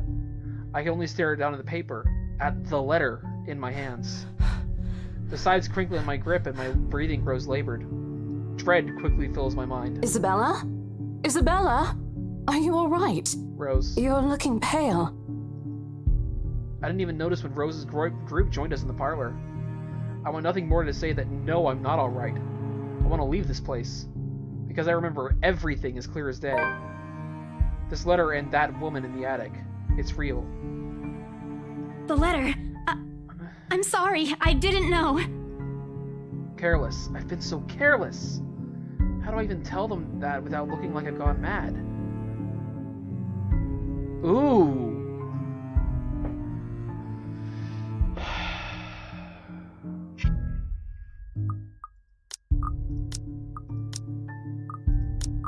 This is the first one that I actually really want to see both options on.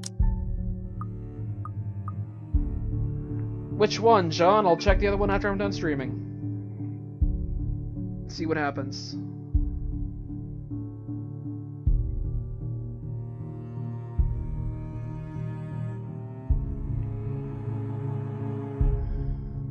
Show the letter. Okay. I blurt it out before I think twice about what I'm going to say. Yeah, okay. That makes sense. Rose, we need to get out of here. This place is cursed. Rose cast a nervous glance at the people in the room. Most are still engaged in a conversation with their peers, but those carrying us to turn our heads in our group's direction have been given her trademark saleswoman smile. A tight expression is on her face when she pulls me aside. Isabella, we've already had a conversation about this weeks ago. Those are just stories. And I'm telling you that it's not. I saw something in there. It's not human at all. I thought it was just nothing, but isn't this letter proof enough? She gently reaches out to pluck the paper off my hand. Without even taking a glance at it, she folds it back neatly. Look, I'm really getting worried about you. I know you want to see this open house through, but your condition is more important. Give me a few minutes to wrap things up here, and I'll drive you to the nearest hospital. No! You don't understand! There isn't a condition, Rose. No concussion at all. I'm fine. But this place isn't, and you're being stubborn about it. Before Rose could open her mouth for a retort, a hand lands on both our shoulders, pulling the two of us a distance closer. Now, ladies, what seems to be the problem here? Nothing, sir. I just had to clarify a few things with my colleague. Well, it certainly seems intense. A smile fits the two of you better, in my opinion. Especially darling little Lily here. He gives my shoulder a gentle squeeze while an inscrutable smile spreads across his face. I really want to just uppercut this dude now. It's Isabella, sir. Of course. But my point still stands. And with two beautiful ladies here, I'm sure. And I'm sure little Lily here would certainly appreciate it if you remove your pretty hands from her, darling.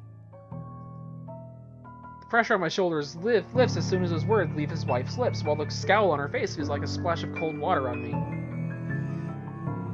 It is also impossible to miss the displeased frown on Miss McCullough's face. The realization that we might lose this scale because of my outburst instantly dawns on me. Rose will be beyond pissed.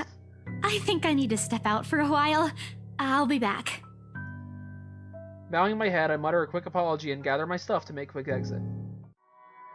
It doesn't matter if this place is haunted or not. I've caused trouble and Rose can be quite unforgiving of behavior like this. I'm almost at the door when she catches up to me. Isabella, wait! The apprehension must have been quite obvious on my face because her expression instantly shifts to something gentler.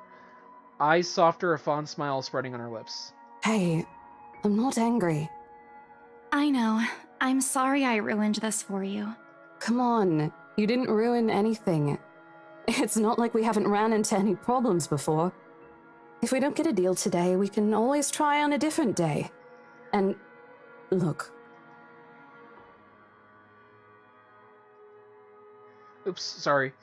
She hesitates, completely trailing off before shifting her gaze down to her hands, a small gesture to stall. Her fingers are fiddling with a piece of folded paper. That stupid letter again.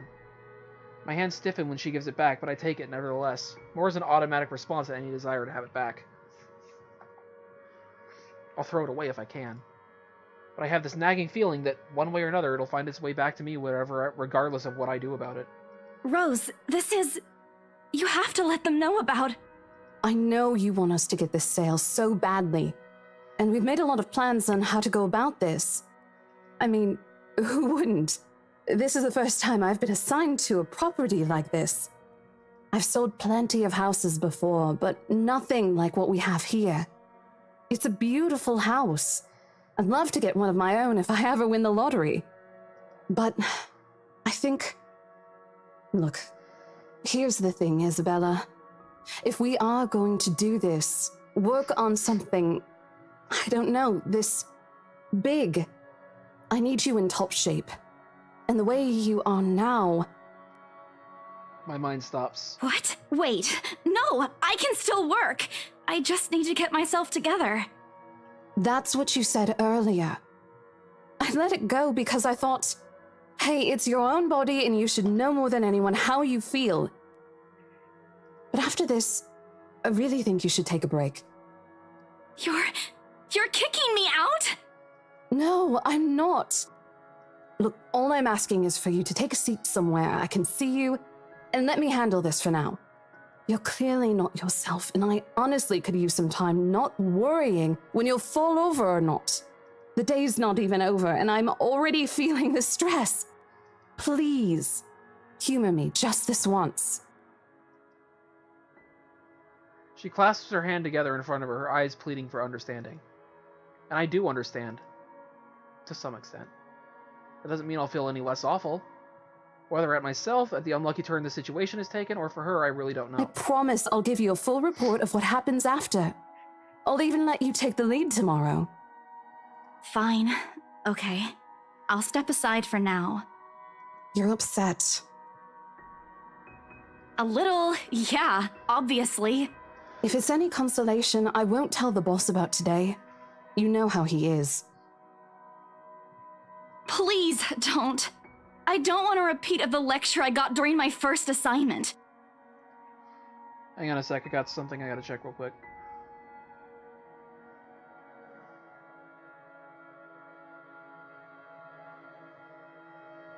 Oh, okay. He called me a noob, and I don't even know what that means!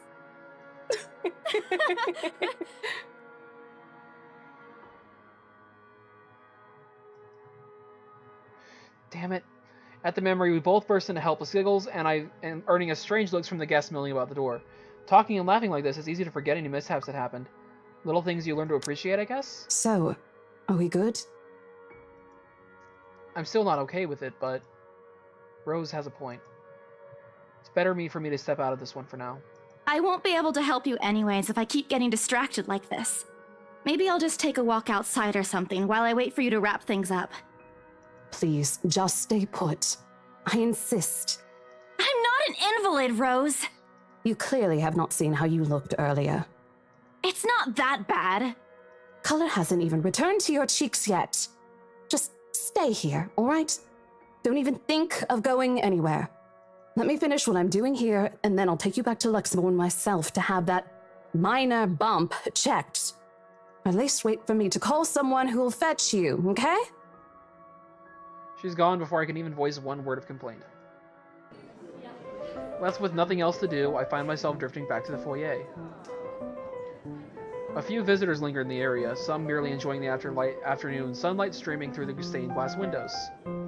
Others can be seen admiring the priceless antiques decorating the room. One group of elderlies, gathered some ways away across from me, is occupied in a friendly banter about which one would cost more to buy. A little argument here, and occasional laughter and teasing there. I smile to myself. The conversation reminds me of what I've been missing these past few months. Rose is probably right. I do need a break. Maybe this afternoon's hangout will help? Speaking of, I should call Ash. It's a few hours early from what I told him, but he did ask for a call once I'm done. Besides, I don't have a ride back. He offered, so I might as well take it. Or bribe him into giving me one. Not that I'll ever accept the latter, personal convictions and all. Honestly, if there's ever something I find admirable in him, despite his tendency to annoy the hell out of me, it's that. Well, whatever works. A free ride is still a free ride. There's Rose's offer too, but despite what she says, I know she'll be busy for the rest of the afternoon, especially without me assisting. Bothering her for a favor as small as this is the last thing I want to do right now. A couple of minutes and a few prayers asking for a decent signal later, the Kyle finally connects and... Shit! Sup, I'm Ash from Deluxe City. Bad guys watch out, can't beat me. Looking for trouble? Better not lie. I'm a cool dude. Shit, how loud is this thing even? Guy. Sup, I'm Ash from Deluxe City. Bad guys watch out, can't beat me. Looking for trouble? Better not lie. I'm a cool dude, pretty fly for an Asian guy. Sup, I'm Ash from Deluxe City. Bad guys watch out, can't beat me. Looking for trouble? Better not lie. A I'm sharp cool ringing dude, fills the entire pretty hall, fly for an disrupting the Asian guy. pleasant quiet that is Sup, settled. I'm Ash from Soon enough, Deluxe heads City. start to be heard Bad guys in watch out, source of the source, can't mine beat me. included. Looking for trouble? Better not lie. I'm a cool dude, pretty fly for My an eyes Asian dart around guy. the small crowd before Sup, zeroing in I'm on a Ash lone from figure Deluxe crouched behind City. the same old group Bad of guys old watch out, people can't checking beat out the me. decors Looking for trouble? moments ago. Better not lie. I'm a cool dude. He is pretty facing fly away from for me, an fumbling Asian with something guy. in his Sup, hands. I'm Ash from But I don't need to see his Deluxe face City. to know whose Bad back it guys is. watch out, can't beat me. I recognize Looking that for dumb trouble? parka anywhere. Better not lie. Without I'm a bothering to cool end the dude, call, I pretty marched toward fly him. for an Asian guy. Sup, After what I'm happened Ash today, from I'm Deluxe really City. not in the mood to Bad deal guys with watch this. out, can't Of all the beat me. times to... Looking for trouble? Better not That's lie. his I'm a ringtone? cool dude, pretty fly for an Asian guy. Sup, I'm Ash from Deluxe City. Bad guys watch out, can't beat me. Looking for trouble? Better not lie. I'm a cool dude, pretty fly for When an he Asian says, guy. I'm a cool dude, Sup, that I'm sounds like Ash how from Barry Deluxe said that. City. Ashton Frey! What happens next is something I'll surely regret later for having not recorded. Ah! He lets out an undignified yelp, followed by his phone slipping out from his grip. It bounces from one hand to the other in his poor attempt to catch it, before ultimately falling flat on the floor with a resounding clack. I kind of feel sorry for the phone! And the floor. But it's not every day you can catch someone like Ash off guard and get a reaction. Damn his stupid detective senses. I'll take every ounce of victory I can get, no matter how small. Ha! An awkward pause passes between us. A blink. A cough. He makes a face. And then, in a too quick motion, he ducks and retrieves his abused gadget while a grin threatens to break out from my lips. He doesn't meet my eyes when he straightens, but a flush has crept up his neck and cheeks. In another universe where we haven't known each other for 5 years and suffering through his teasing isn't a day-to-day occurrence, chances are I'd find that adorable. Endearing, even. Unfortunately, this isn't that kind of world. Yet. The way things are, I'm already content to see him out of his obnoxiously calm and collected disposition. Hello to you too, scaredy cat. I could stand to be greeted like a normal person, you know. What? And miss that look on your face? No way! Oh man, I should have taken a picture. I am so honored you find this funny. Is that how you treat your guests? I think I need to talk to your supervisor. Talk to yourself. You aren't even a guest here. What are you doing here in the first place?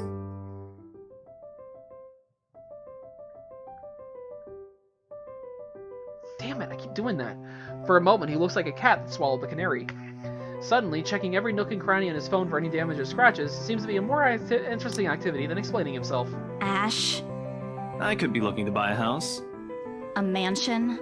Yeah, why not? Did you see the view outside? It doesn't look haunted to me at all. He's messing with me. Ashton, I am not in the mood. What are you doing here? He chances a glimpse at some point behind me. The parlor? Curious, I follow his gaze. Before I can figure out what caught his attention, he places a hand on my shoulder and turns me back to face him. I just finished working on something, so I dropped by.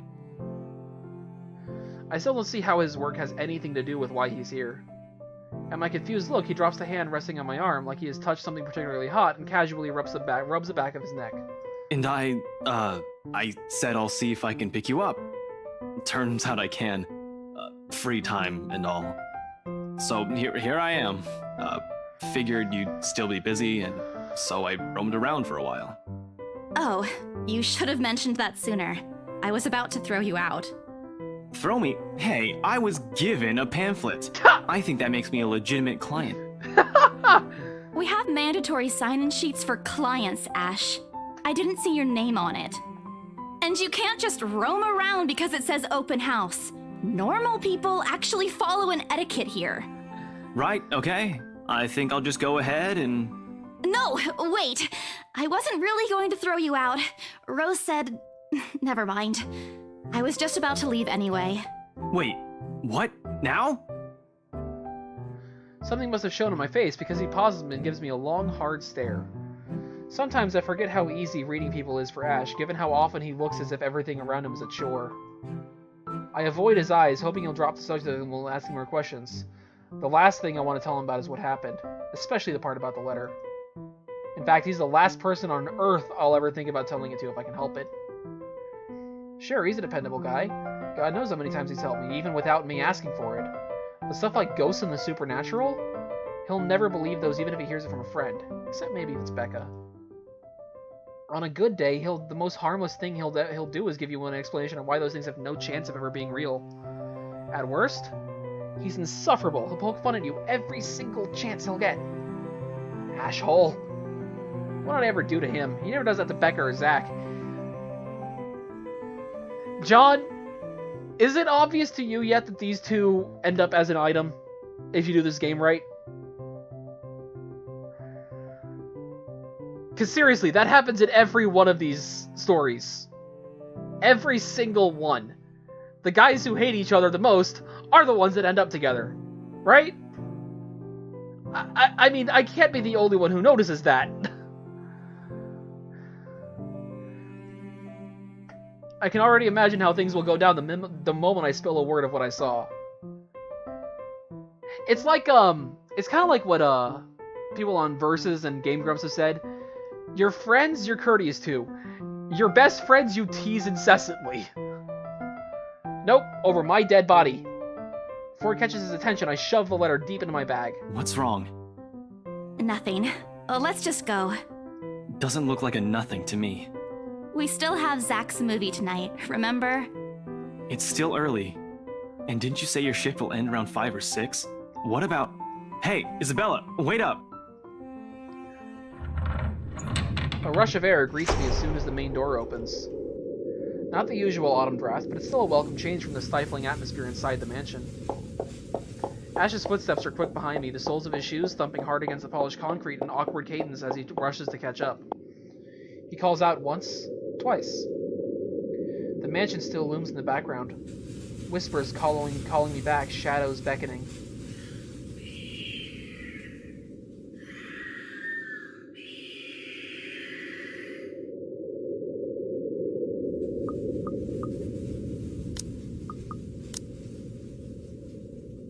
I don't look back. We spend the ride back to Luxburn City in a relatively quiet manner, with only the radio's disjointed hum in the background to fill the silence. Occasionally, Ash will reach out to fiddle with it until the signal settles, or it's on a respectable volume, but otherwise he doesn't say anything. Neither do I. However, if the furtive glances he's been sending my way are signs, I know there are things he's been itching to ask since we left the mansion. I keep my eyes trained on the passing scenery outside, in the small hope that my disinterest will dissuade him. Here. All of a sudden, he tosses something at me from a small compartment on his side. It hits me cleanly on the chin before I can make a move to catch it. The small package makes a soft landing on my lap instead. Sorry. The glare I send him wipes the smirk about to form cleanly off his face. He clears his throat, focusing his eyes on the road again. I swear he did that on purpose. Ignoring him, I flip the half-forgotten package on my lap. I won't say no to free food, but why are you giving away cereal bars? Yeggs Energy Bar Chocolate Cereal. That's clearly a joke with Kellogg's with a font, but... Yangs? Really? Does this make you want to punch people?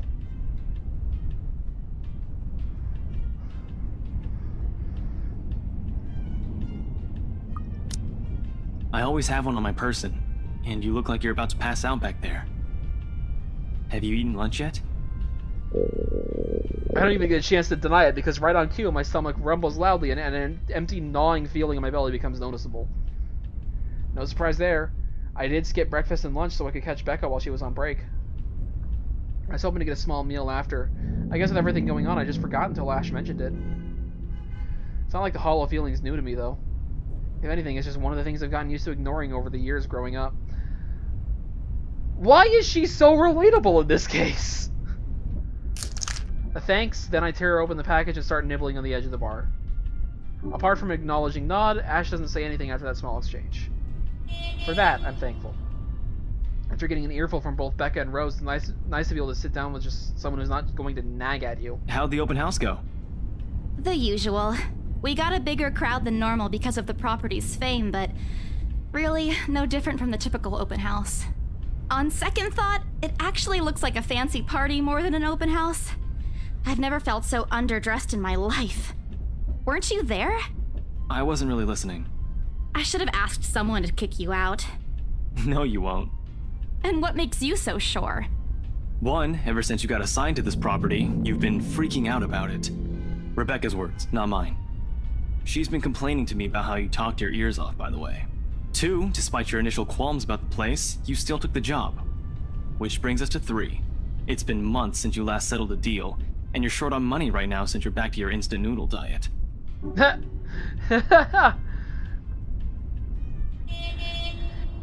You know what he kind of reminds me of?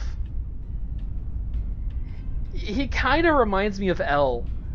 He's really quick and really deductive, but awful in social situations. How do you even know about the last one? Rebecca. Anyhow, you're hellbent on selling the mansion. Even if someone you know personally is in the tour group, you aren't going to just kick them out. Every single person who went on your open house is still a prospective client to you. Even me. He's not entirely wrong. Oh man, I walked right into that one, didn't I? I hate you. I really hate you right now. His answer is a small laugh, the kind that screams, "I'm right, I told you so." I hate it when he does that. I'll have you know that there's already someone who's extremely interested in this property. So even if you expressed any sort of interest in it, I don't think they'd be willing to let you have it. Too bad. Can I point out, they're too interested in this property. In fact, it almost seemed like when he found out about the possibility of this place being haunted, when he kind of overheard what they were saying, it almost seemed like he wanted it more. Right? Was that just me? Right, I didn't botch it with the rights. Ma'am Hannah, in particular, doesn't look too pleased with what I did. I owe Rose a big apology. I hope she likes free donuts. You don't seem too happy about it. I am happy. Doesn't this look like a happy face to you? Really? And here I was thinking you found another one stuffed in the sofa. Or is it the wardrobe this time? He meant that as a joke, but how close it is to the truth made my blood run cold on my own heartbeat, a heavy weight in my chest. All at once, the letter in my bag feels a whole lot heavier, burdened by my own guilt and apprehension. Yeah, well, things happened. Stuff the right couple might not be pleased about. No need to make a fuss about it. It's normal in the business. You made them angry? Not angry, just stuff happened. Like? Things. Did they do anything? Your clients, the rights, was it? I can't answer that. At least not without revealing everything that took place in the attic. I don't like these options! Where's the option to actually tell him?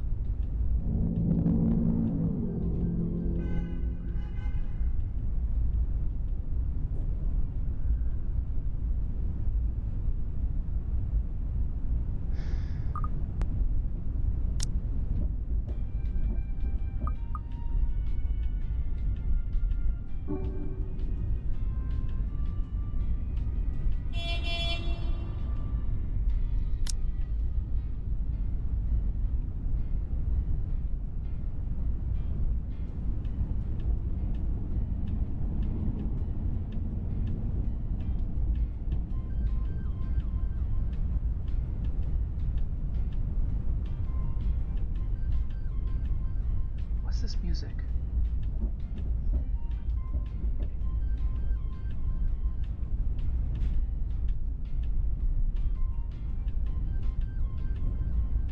Sorry, I'm trying to listen to music right now.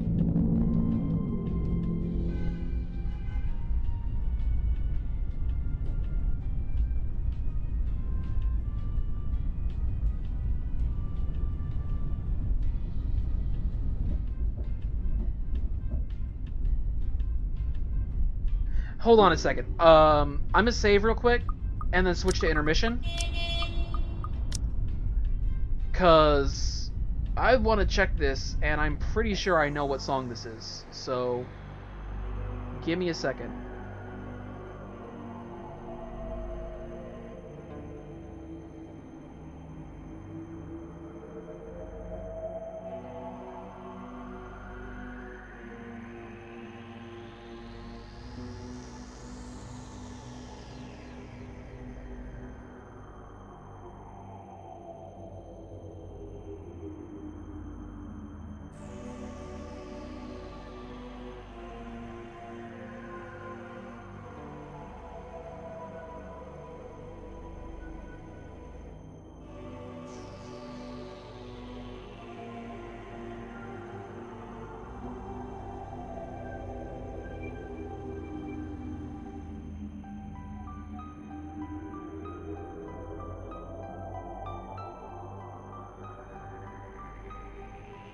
Alright, so it's definitely not the song I thought it was, but it's...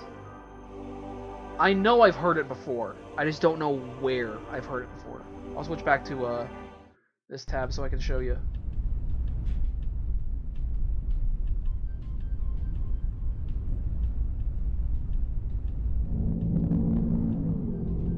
I know I've heard that song.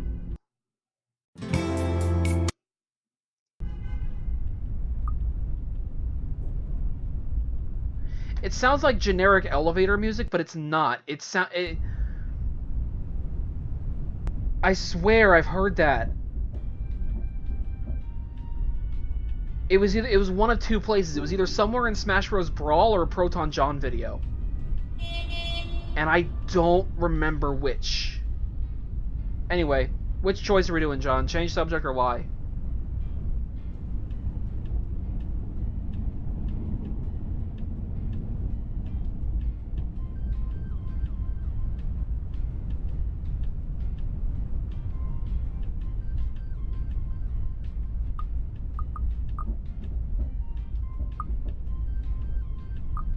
You keep asking me about my work, yet you haven't said a single word about yours. Okay, good. Alright, I'm gonna save again real quick. I'll check that, hang on. That's not...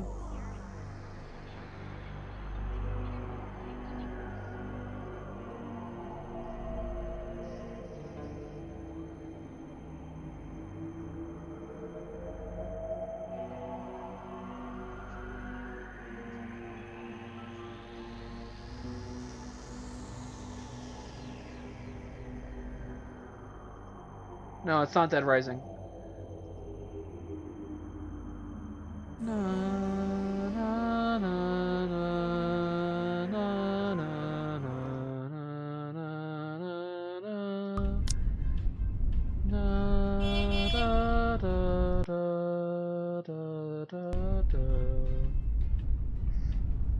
I've heard this somewhere.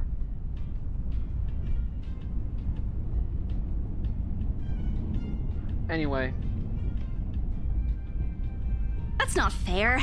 Both you and Zack have literally disappeared off the face of the earth. An over-exaggeration, but changing the subject to something else is still better than outright lying to him. Besides, it never works with him. I'm not sure if it's because I'm just bad or he's just really very good at his job. He doesn't answer immediately, only momentarily shifting a glance over me and then returning it back to the rope when he has to make a sharp turn. Outside, the sun has already started its descent, causing a vibrant orange glow on the tall buildings. I wonder how long before we reach the venue for Zack's film. Checking the street signs outside, it appears Ash has taken the longer route. Odd, but he's probably trying to avoid the rush hour traffic. Didn't we just talk a week ago over chat? That's different. Linking your awful memes in the group chat box every morning isn't exactly a conversation. Sorry. I find it funny, John, that she says that when that's literally how you and I communicate with each other.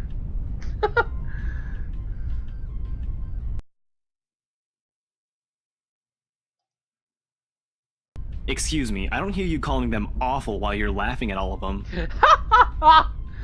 Shut up! And you aren't answering my question. That earns him a soft punch to his arm. I did laugh at them, but I'm not going to give him the satisfaction of knowing that I find most of them funny. It only make his head bigger, stupid Ash. Alright, lay off on the abuse. Remember that case I mentioned before? We've been trying to pin the bastard down, but it required more work than we anticipated. The guy's slippery like that. We got some good lead months ago. He recounts what he's been doing in the time we haven't seen each other. His usual work, the occasional small investigation, and the big case he's been stuck on working on. Stuff he couldn't mention in the brief time we catch each other online. Although most of it are the trimmed down version, only things he can tell. He's always been careful about that. Even in the way he spins his answers to my questions, just enough to satisfy my curiosity, but not enough to paint the whole picture. So, it's understandable why he's so smart. He's a detective. He's good at finding that. Like I said, reminds me a lot of L. At one point, his voice takes on a strained tone when he mentions something about the big case, but I don't dwell on it much. That's normal, right? I mean, who wouldn't be frustrated if you couldn't bring someone to justice just because they kept slipping out of your fingers? If I were in his shoes, I'd definitely lose my mind. His stories never cease to be entertaining, regardless. If things weren't the way they were back home, maybe I would have considered taking on the same job as him? Well, nope. Not really. Mama would never allow that. But the idea is still there. Along with countless others I've let go. Aw, poor girl. Time passes quickly between us in this manner, and before I knew it, we're already at the movie house. A small crowd has already formed in front of the theater when we arrive. The Lift Fest, short for Luxburn Independent Film and Theater Festival, attracts a bigger crowd annually, and this year's no different. I've only been to a few indie film screenings with Zach, so I'm not an expert on the matter. But I know that for people hoping to make a break in the industry, getting your film recognized by a local event like this is already a big deal. Come on. Especially for a newcomer like Zach. He hasn't even won an award, but just getting a confirmation letter that the festival committee wants to include his movie in this year's lineup already put a big grin on his face for weeks. Speaking of the guy, he's impossible to miss. At 6 feet, he appears to loom over most of the moviegoers, and with his large built and heavy voice, there's no surprise when people give him a wide berth as they pass by. It's often easy to be mistaken for someone intimidating at first glance. I did, back when I didn't know any better. Ash did too, I heard, once early in their friendship. Oh, there's Zach! Hey, you guys! Long time no see! Zach's face lights up with a smile of his own. He moves forward towards us with careful steps, taking a significant effort to make himself smaller so as not to bump or accidentally hit anyone. See, his voice sounds actually pretty well done. Typical Zach. As he nears, Ash casually raises his hand in greeting and... Sup, Z-Man, my main man. What's crack-a-lackin', my homie? Ouch, I apologize, that hurt to listen to. The awkwardness that descends within the immediate vicinity of our small group is palpable enough.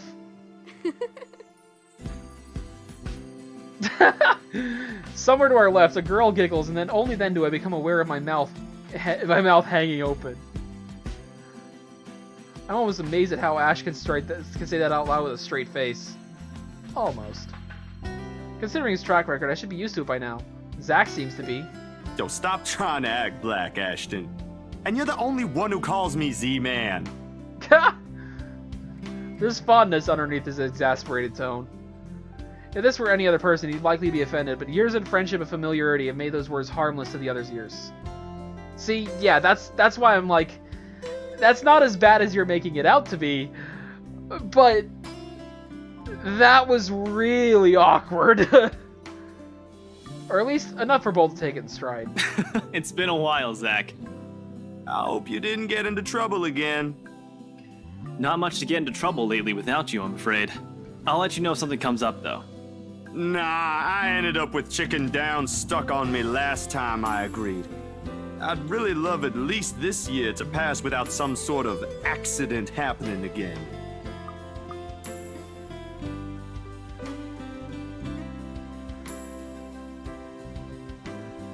I think I just thought of where I've heard that song that I was so so interested in before. It's a Proton John video. He uses it as like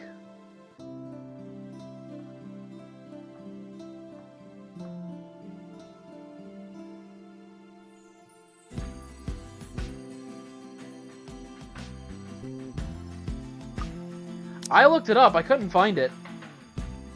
If you can find me an evidence, I'll believe you, but I know John used it as a transition for something. It was either a Brawl video or an old... It's one of his older videos.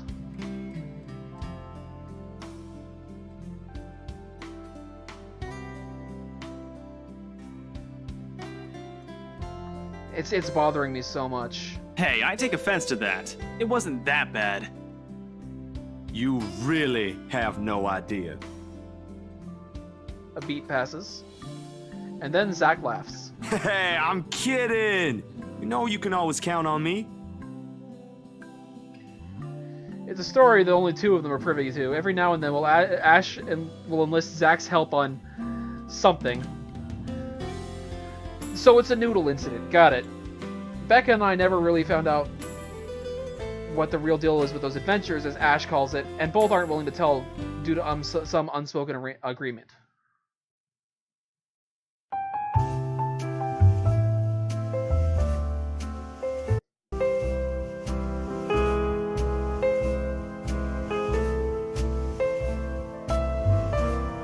No, that's definitely not it.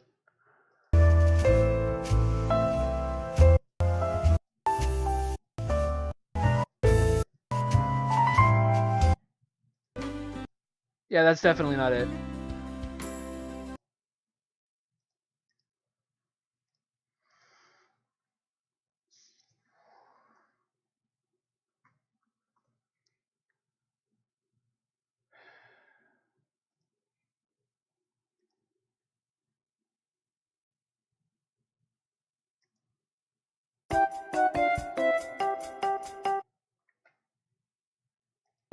I can't find it, but I know I've heard that song.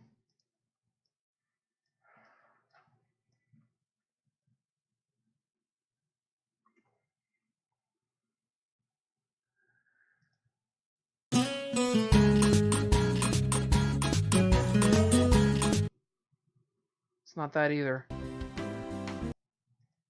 God, I know I've heard that song somewhere.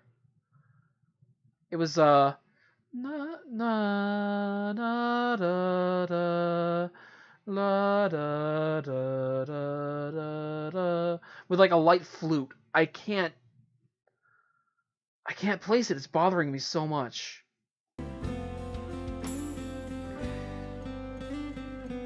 She insists that if it's Ash, it's likely not something like illegal or life-threatening. I tend to believe her on that. Becca, this she. Sometimes. Oh well, boys will be boys, I guess? I give Zack a small wave from behind Ash, and when his attention eventually turns to me. Bella! Huh? Rebecca's not with you. Is she still sick? A bit. But she's up and went to work this morning. You know she doesn't listen to anyone that's not Ash. Yes, she does. No, she doesn't. You're literally the only person she'll listen to when she's feeling stubborn.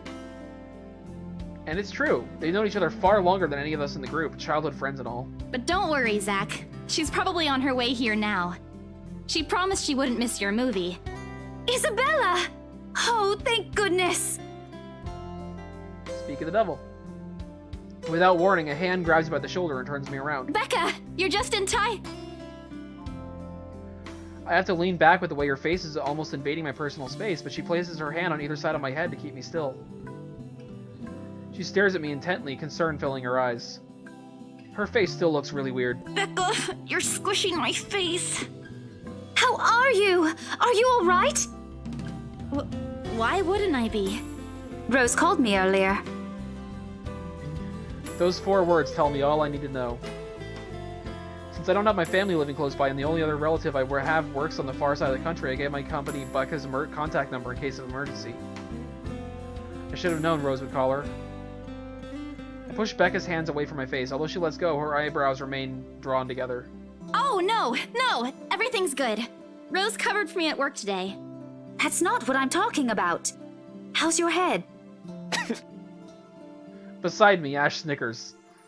I bite back the urge to elbow him in place of trying to avoid Becca's hand, as she tries to reach out for the said area. I do my best to dodge her, all at once while moving to hide behind Zack. Sorry for using you as a human shield, Zack! Oh, it's nothing. I just slipped off a few steps on my way down. I blacked out for a few seconds and had a minor bump, but it's just that.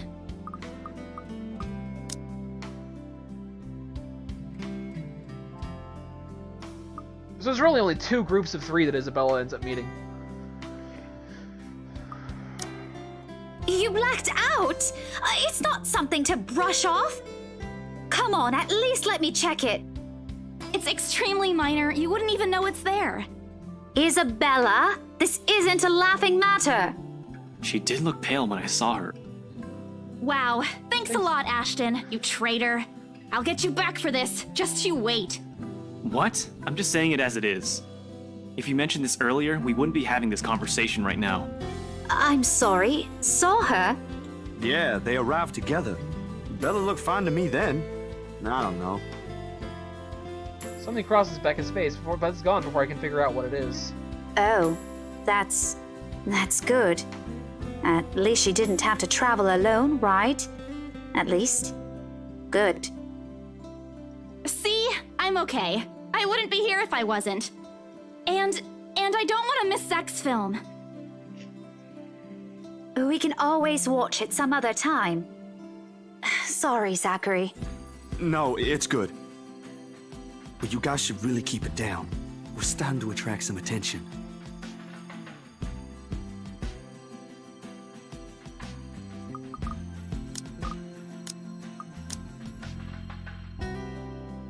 Yeah, okay.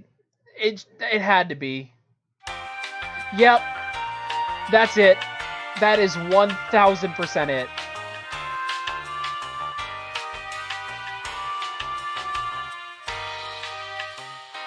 No wonder I've heard it before. It's Kevin MacLeod. Of course it is. If it's a song that you know you've heard somewhere, but you don't know where, it's always Kevin MacLeod.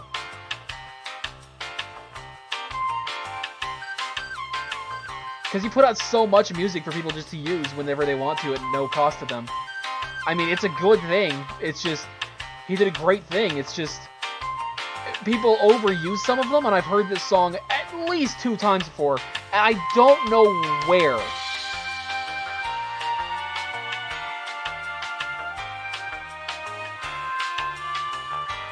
That's what bothers me, is that I don't know where I'd first heard that. It's got to be somewhere, because I know I'd heard it. And knowing that it's Kevin MacLeod, it could have been literally anything. It could have been a Flash game I played like 7 years ago. Could have been a Proton John video from 7 years ago. I have no idea. It's the premiere. The premiere's different. Right, Zach? I shoot him a pleading look. Zach's a sensible guy. He'll understand. Please understand. Not really. But Rebecca has a point. In the end, I think it's your call.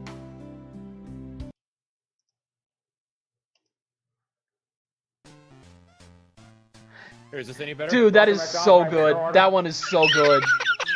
Yes, I'd like 10 chicken nuggets, please. Give me some honey sauce, extra large fries, a bottle of water to go with that. Not drink anything else today? What do you have as the toy this week for the Happy Meals? Washer dryer.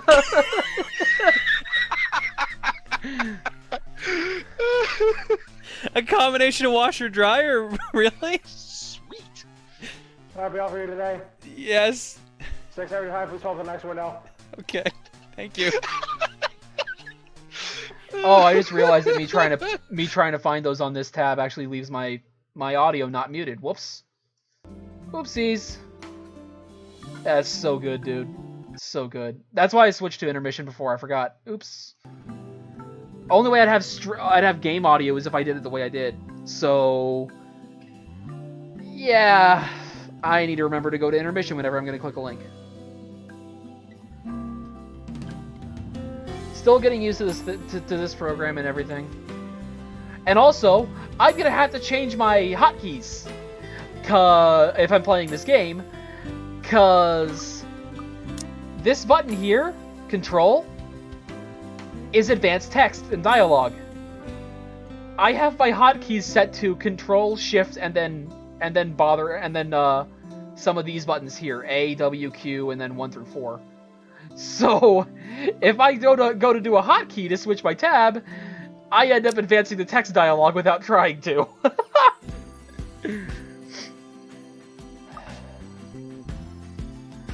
Remembering to go to intermission for this link. That doesn't happen again. Is it just a robbery sale? Yeah, that's just robbery sale. Dude, I've seen that. I've seen that like 12 times. There's no way I haven't seen that like 12 times. so good, but like. Anyway, I want to get back to this. So. Oh, for heaven's sake! Please, Becca. I really don't want to miss it. You're not missing it. Oh, we're just moving it on a different day so we can have a... Look, you guys.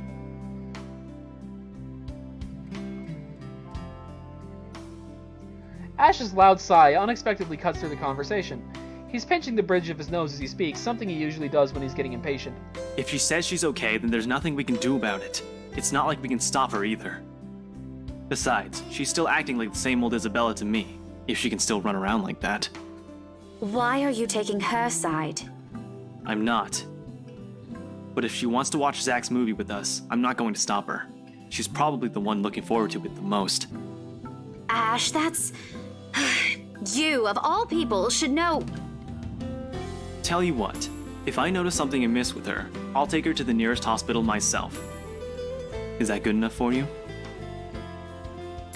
I already know the answer before Becca voices it out. When at last she releases a deep breath and nods, albeit with great reluctance, I immediately tackle her into a hug. Thanks, Becca. It's always been you with him, isn't it? Did you say something? Me? Nothing. Don't mind me. So even she notices that he's got a thing for her. Ugh. Or that he's got a thing for Isabella. If you say so. Okay, guys, showtime's close, so I think I'm gonna get us some snacks. My treat. And then let's head inside. Anyone here has a smaller bill? I think I do. Hold on. I pulled myself off from Becca to get my wallet from my bag, and What's this? it's already in Ash's hands before I can even react. Behind him, Becca and Zach are both given the piece of paper an intrigued look. Oh boy.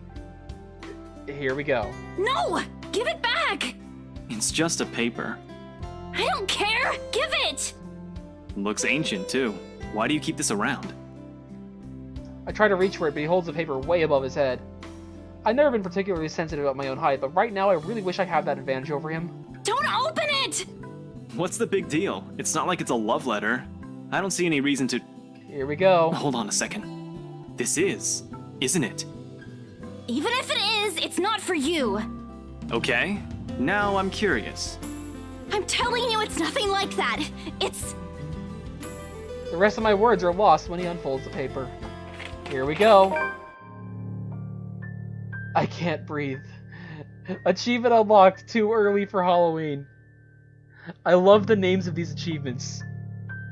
My heart feels stuck in my throat, pounding, threatening to burst out. And also, it's not too early to start prepping up for Halloween. Hold on. Yeah, it's not too early to start prepping for Halloween. She could just play it off as a prop she bought for her Halloween thing literally 10 days later. I'd understand if this happened in, like, August or September, but happening a week and a half before Halloween doesn't make it too early for Halloween. She could have just bought it on her way out, and then not had time to go home and return and put it away. You know?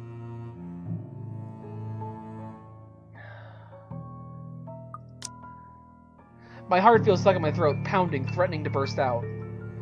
Vaguely, I note how my hands are trembling at my sides. Clasping them together doesn't do any good. They're still shaking, but I hang on to them regardless. The awful sick weight that has taken its core in my stomach back in the open house returns full force. How do I fix this? How do I fix this? How do I fix this? Someone, please. Today is turning out to be a horrible nightmare. Send this to 5 people, or else. Well, that's... interesting. Guys, I think we should listen to Bella first. Aren't you a few days early for Halloween?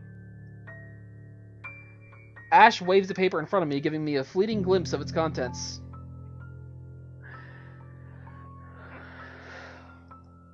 I don't need to see. I don't want to see. The letters, the words, every stroke written in blood is already embedded in my mind. Maybe I should have just thrown it away when I had the chance. That way. That way. It's not a prank. It makes all of them stop. Even I'm surprised with how steady my voice is. What did you say? This isn't a prank! I saw something! Hold on. Are we still talking about this paper? Or is it about the urban legend again? both. I know it sounds ridiculous. You're saying this is a primitive version of a chain letter, and now that we've seen it, we're now cursed. I still want to ask a question.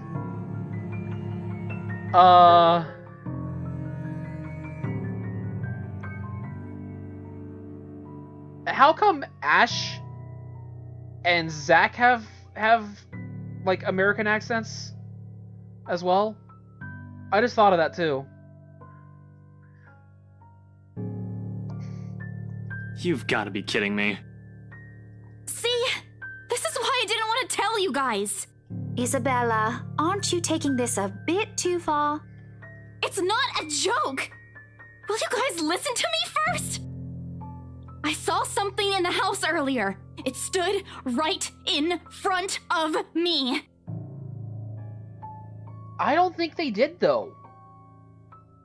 It never said they did. In fact, she is childhood friends with him, which means that they have known each other since they were kids. They're in their 20s now, according to what her age is. She's known them for 5 years, and she's 26. So, these people have to be at least 23, logically. And then he's known him for slightly longer than she has. So, again, these two probably should have been here, whatever.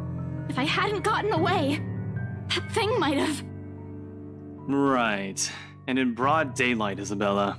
Even someone gullible would find the logic in that screwed up. There's also no way in hell that this supernatural shit is true. And here we go. But it's real! What do you think I saw? That's a good facial expression down there in the corner. Ha! Hallucination? A delusion? Didn't you say you fell down some stairs? So maybe Rebecca's right. It happened after, when I was trying to get away. I almost got stuck in the same room with that thing. We're all in danger. I thought you were my friends. Why don't you believe me? Okay, she shouldn't be in danger anymore, right? Right? Because you have, Hey, hang on, I forgot their names already. We have Hannah, Marianne, Luke, Rose, and now Zachary, Rebecca, and Ashton. That's 7 people. She only had to show it to 5. She's safe. Right? Like, am I mathing wrong here? She's shown it to more people than she had to. Even if we exclude Rose, she'd still have shown it to 6 people. These 6.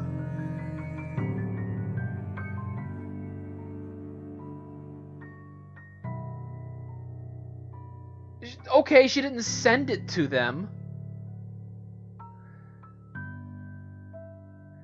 Alright, I guess that's fair. The only one she showed on purpose was Rose. The way we did this. I guess you're right about that.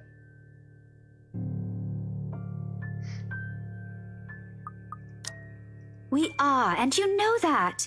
But this thing and that thing has got nothing to do with the other. When Rose called earlier, I thought she's just exaggerating. But based on what I'm seeing right now, maybe it's better if we really postpone this for now. It appeared near her the first time, when either that or it just got mixed in with the paperwork that she was doing, and that's how the other 3 saw it. But this time she had actually stored it away in her bag, folded up out of the way, and when the other guy went to go grab her bag to tease her, they ended up finding it. It's, how did he get the... Yeah, she went to go get the wallet out, and Ash saw it, being as observant as he is. So he just grabbed it. Don't bother. Without another word, I snatched the letter out of Ash's hand and stuffed it back in my bag with more force than necessary. I'm tired. I got cursed, saw a ghost, probably lost a sale, got kicked out of the open house I'm supposed to be hosting. My own friends won't believe me, and all of them think I'm crazy. To top it all off, there's a dull ache at the back of my head begging for a little attention. I can't afford to give it right now. Honestly, there's so much a person can take within a single day. I just want to go home, curl up in my bed, and never think about today. But before I can take a single But before I can take a single step away from the group, guys!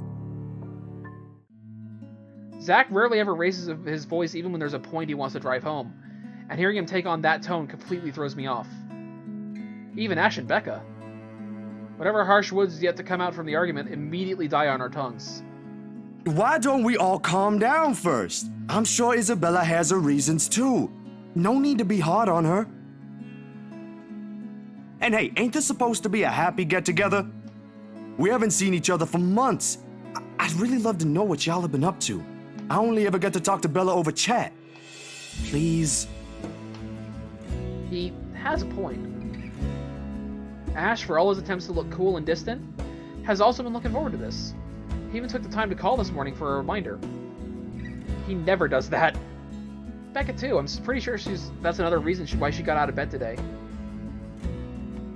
Yet despite Zach's attempts to lighten things up or Ash and Becca's acquiescing gestures, the tightness in my chest remains.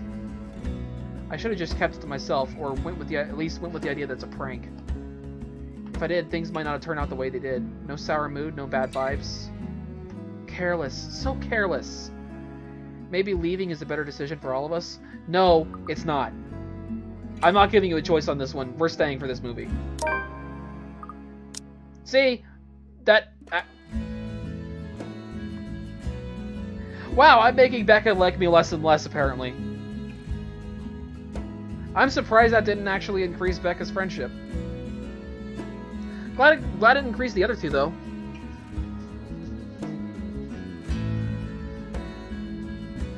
The game was seriously hinting that all three of them wanted to do this. And yet, Becca's mad at me for doing this decision? Any other day, I'd excuse myself and go straight home. But this is something special to Zach, something he worked so hard to bring to life. I should know better. See, yeah. You're just being... I don't know. She should understand that. You know? I might be having a bad day, but being with the few people I care about far outweighs the idea of spending the rest of the day throwing a tantrum alone in my room. And what if the thing in the attic follows me home? I don't want to be left with my thoughts either, because I'll still see it whenever I close my eyes. And maybe, if I stay, let our heads cool down first before telling them what happened, they'll listen to me? There's nothing you can't solve with a calm head. One step at a time, Isabella. That's what Mama used to tell me. Besides, I don't have the heart to ditch Zach. A smile is back on my face when I look at them. If we keep arguing here, we're going to miss the first few minutes. All right, that's the Isabella I know. Oh, good. I thought for sure you were going to cry.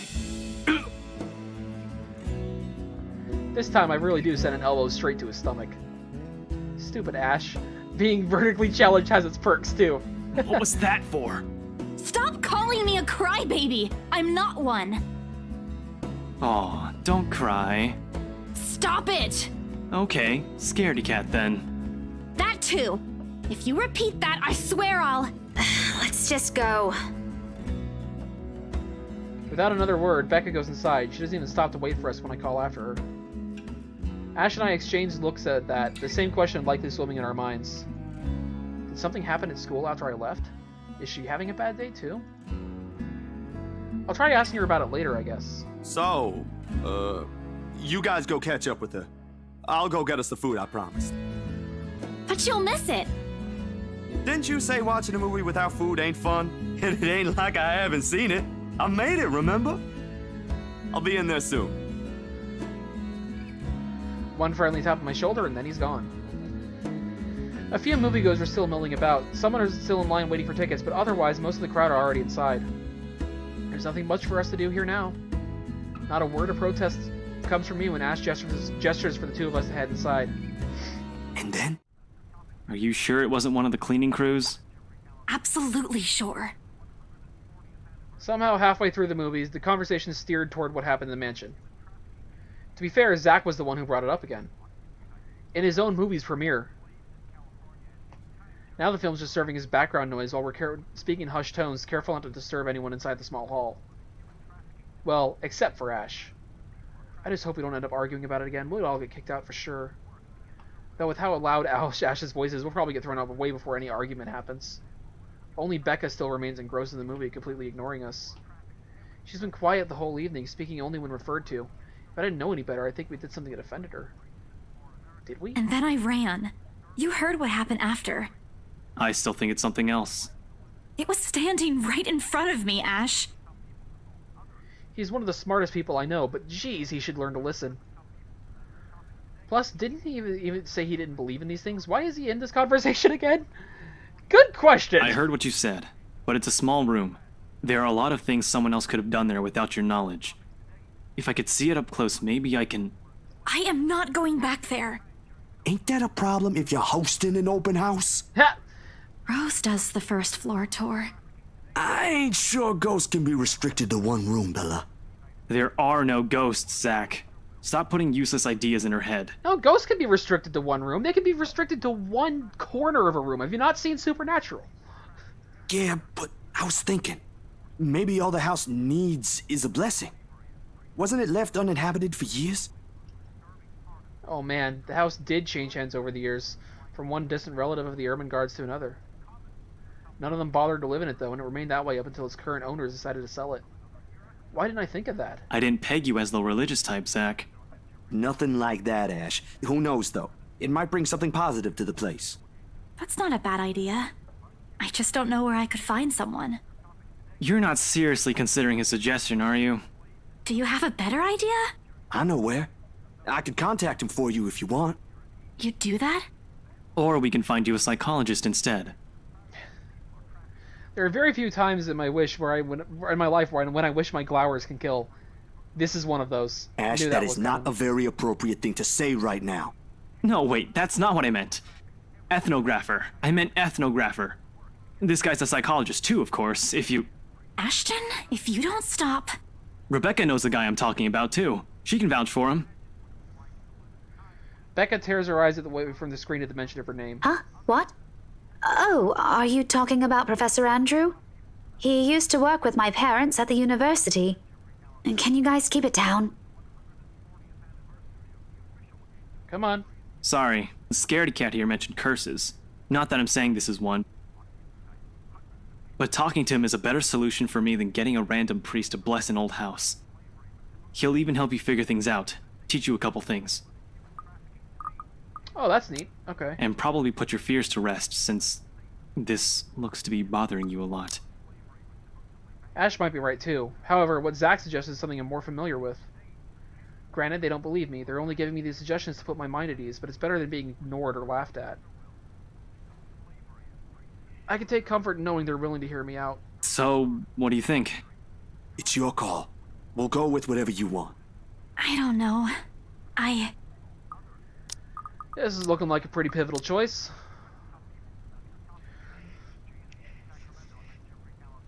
What do you think, John?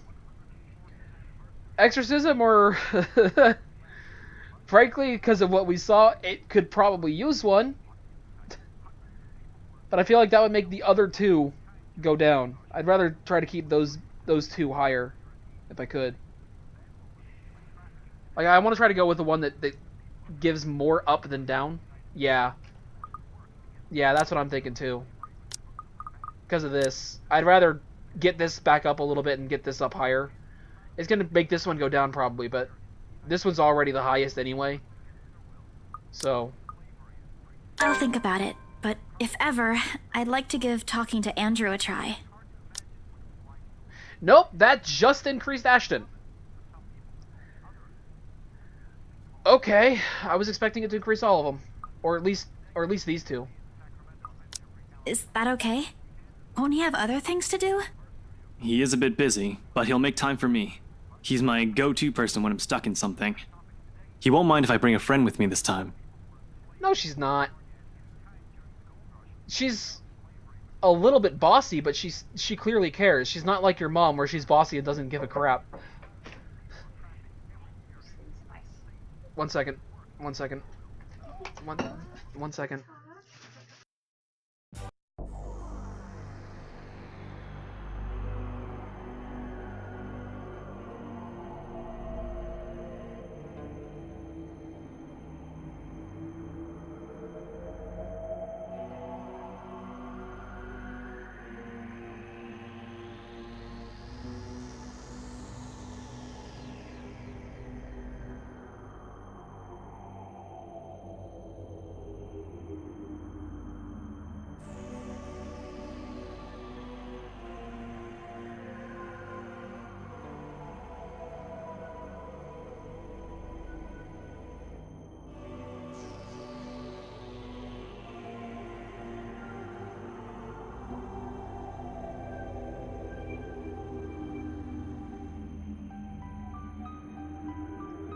Alright, I'm back. Sorry. Back to this. If you're sure. I guess that settles it then. Guys, I said keep it down. You keep insisting that we still watch it, yet you're not even paying attention yourselves. It ain't a big deal, Rebecca. I'm the one who broached the subject in the first place. It's still your film, Zachary. A good film, mind you. You worked hard on this. I'm wondering what it's about, because this clearly looks like slavery. The least we could do is watch it with you. And that's what you're all doing. I really appreciate all of you making time for this. Sorry, Becca. We'll stop now. I throw her an apologetic look, even if Ash is the only one she should be reprimanding, but her attention's already back on the screen. She's ignoring us again. When Becca's acting this way, there's a big chance something's nagging at her. See? And they were good friends to start with.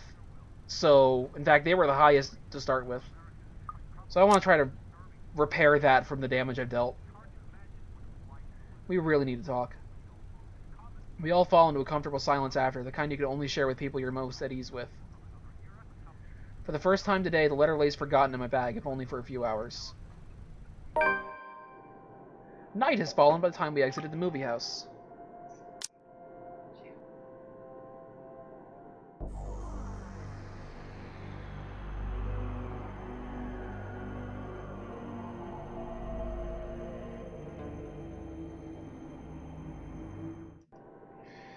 Despite the late hour, the streets are still bustling full of people. Those about to head home, those sent to meet someone, those set to meet someone, and even those simply wandering about.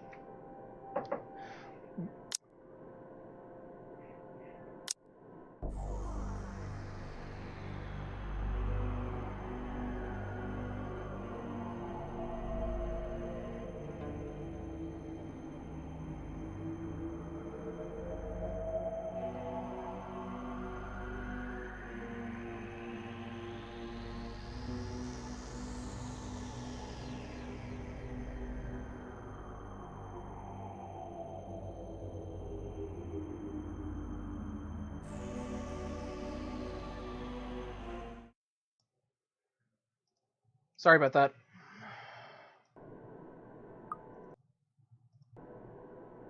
Walking in this sea of unfamiliar souls, it strikes me how easy it is for one to get lost in a city as nondescript as Luxburn. I was afraid too, at one point back when I was new and had just set foot in this place. Now, with familiar faces walking with me, it feels a little like home. Zach and Ash bid us goodbye shortly before Becca and I crossed the other side of the street. The former claiming he's got a few freelance jobs to take care of before the day ends. And Ash? Who knows? He never tells. Sometimes he'll just randomly appear at your doorstep looking for a place to crash. He does that to Zach a lot, much to the latter's frustration. But he's a busy guy too, in spite of the laid-back air he gives off. Thanks for today, everyone! Just a second. No problem, Zach. I'm sorry for what happened earlier.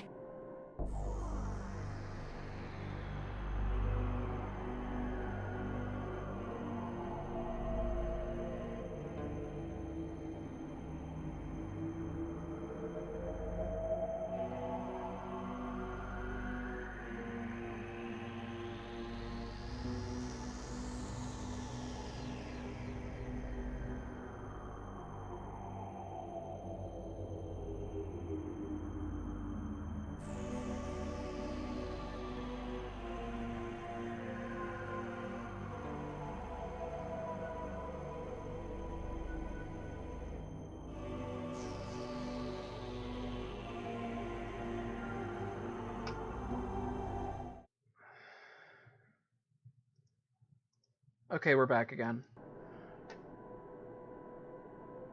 Thanks for today, everyone! No problem, Zach.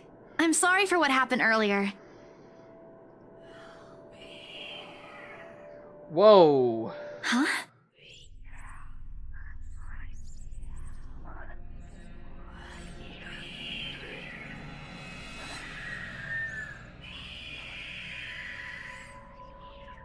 Sensation.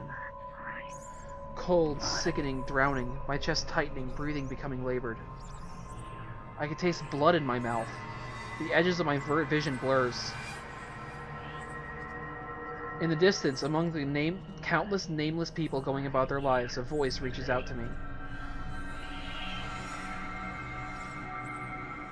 Pleading even as I clench my eyes tight and clasp my hands over my ears.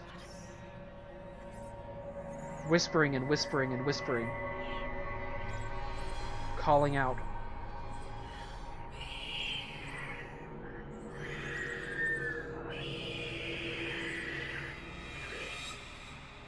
No, not me.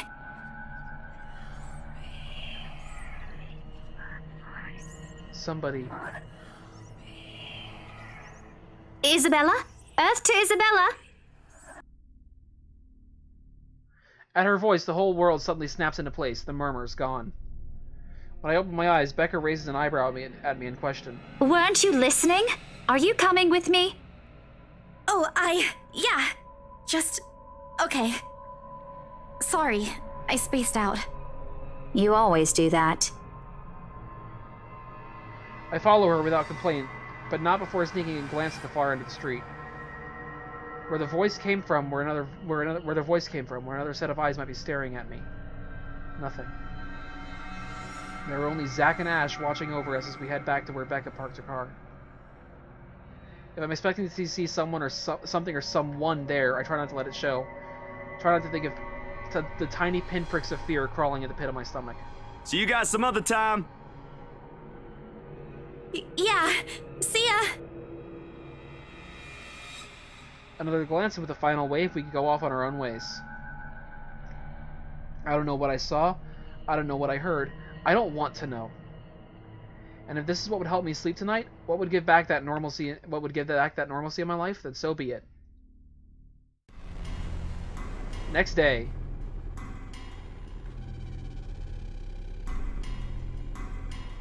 The darkness closes around me. Grasping. Pulling. Engulfing me. The ground caves in without warning. I'm falling. My eyes snap open. Alright, I'm gonna stop here. I got work tonight. I should start getting ready for bed. Which is why I wanted to stream as early as I was. It was nice having you here to help guide things, John. Nice having a few others here as well, apparently. 5 others who weren't even chatting, but it's nice to have people who were interested. I don't stream very often. I do hope to stream a bit more often. I wanted to do this game, but I have severe attention issues. So I felt like the only way I could focus on this is if I was streaming it. And it worked very well. So I'm probably just going to keep streaming this, because that's probably the best way for me to enjoy this. Also, having the headphones was really nice, because I was able to listen to some quiet details that I wouldn't have gotten on my own. So thanks for joining me, and I guess I'll see you guys later. Hold on, before you leave, John, just enjoy.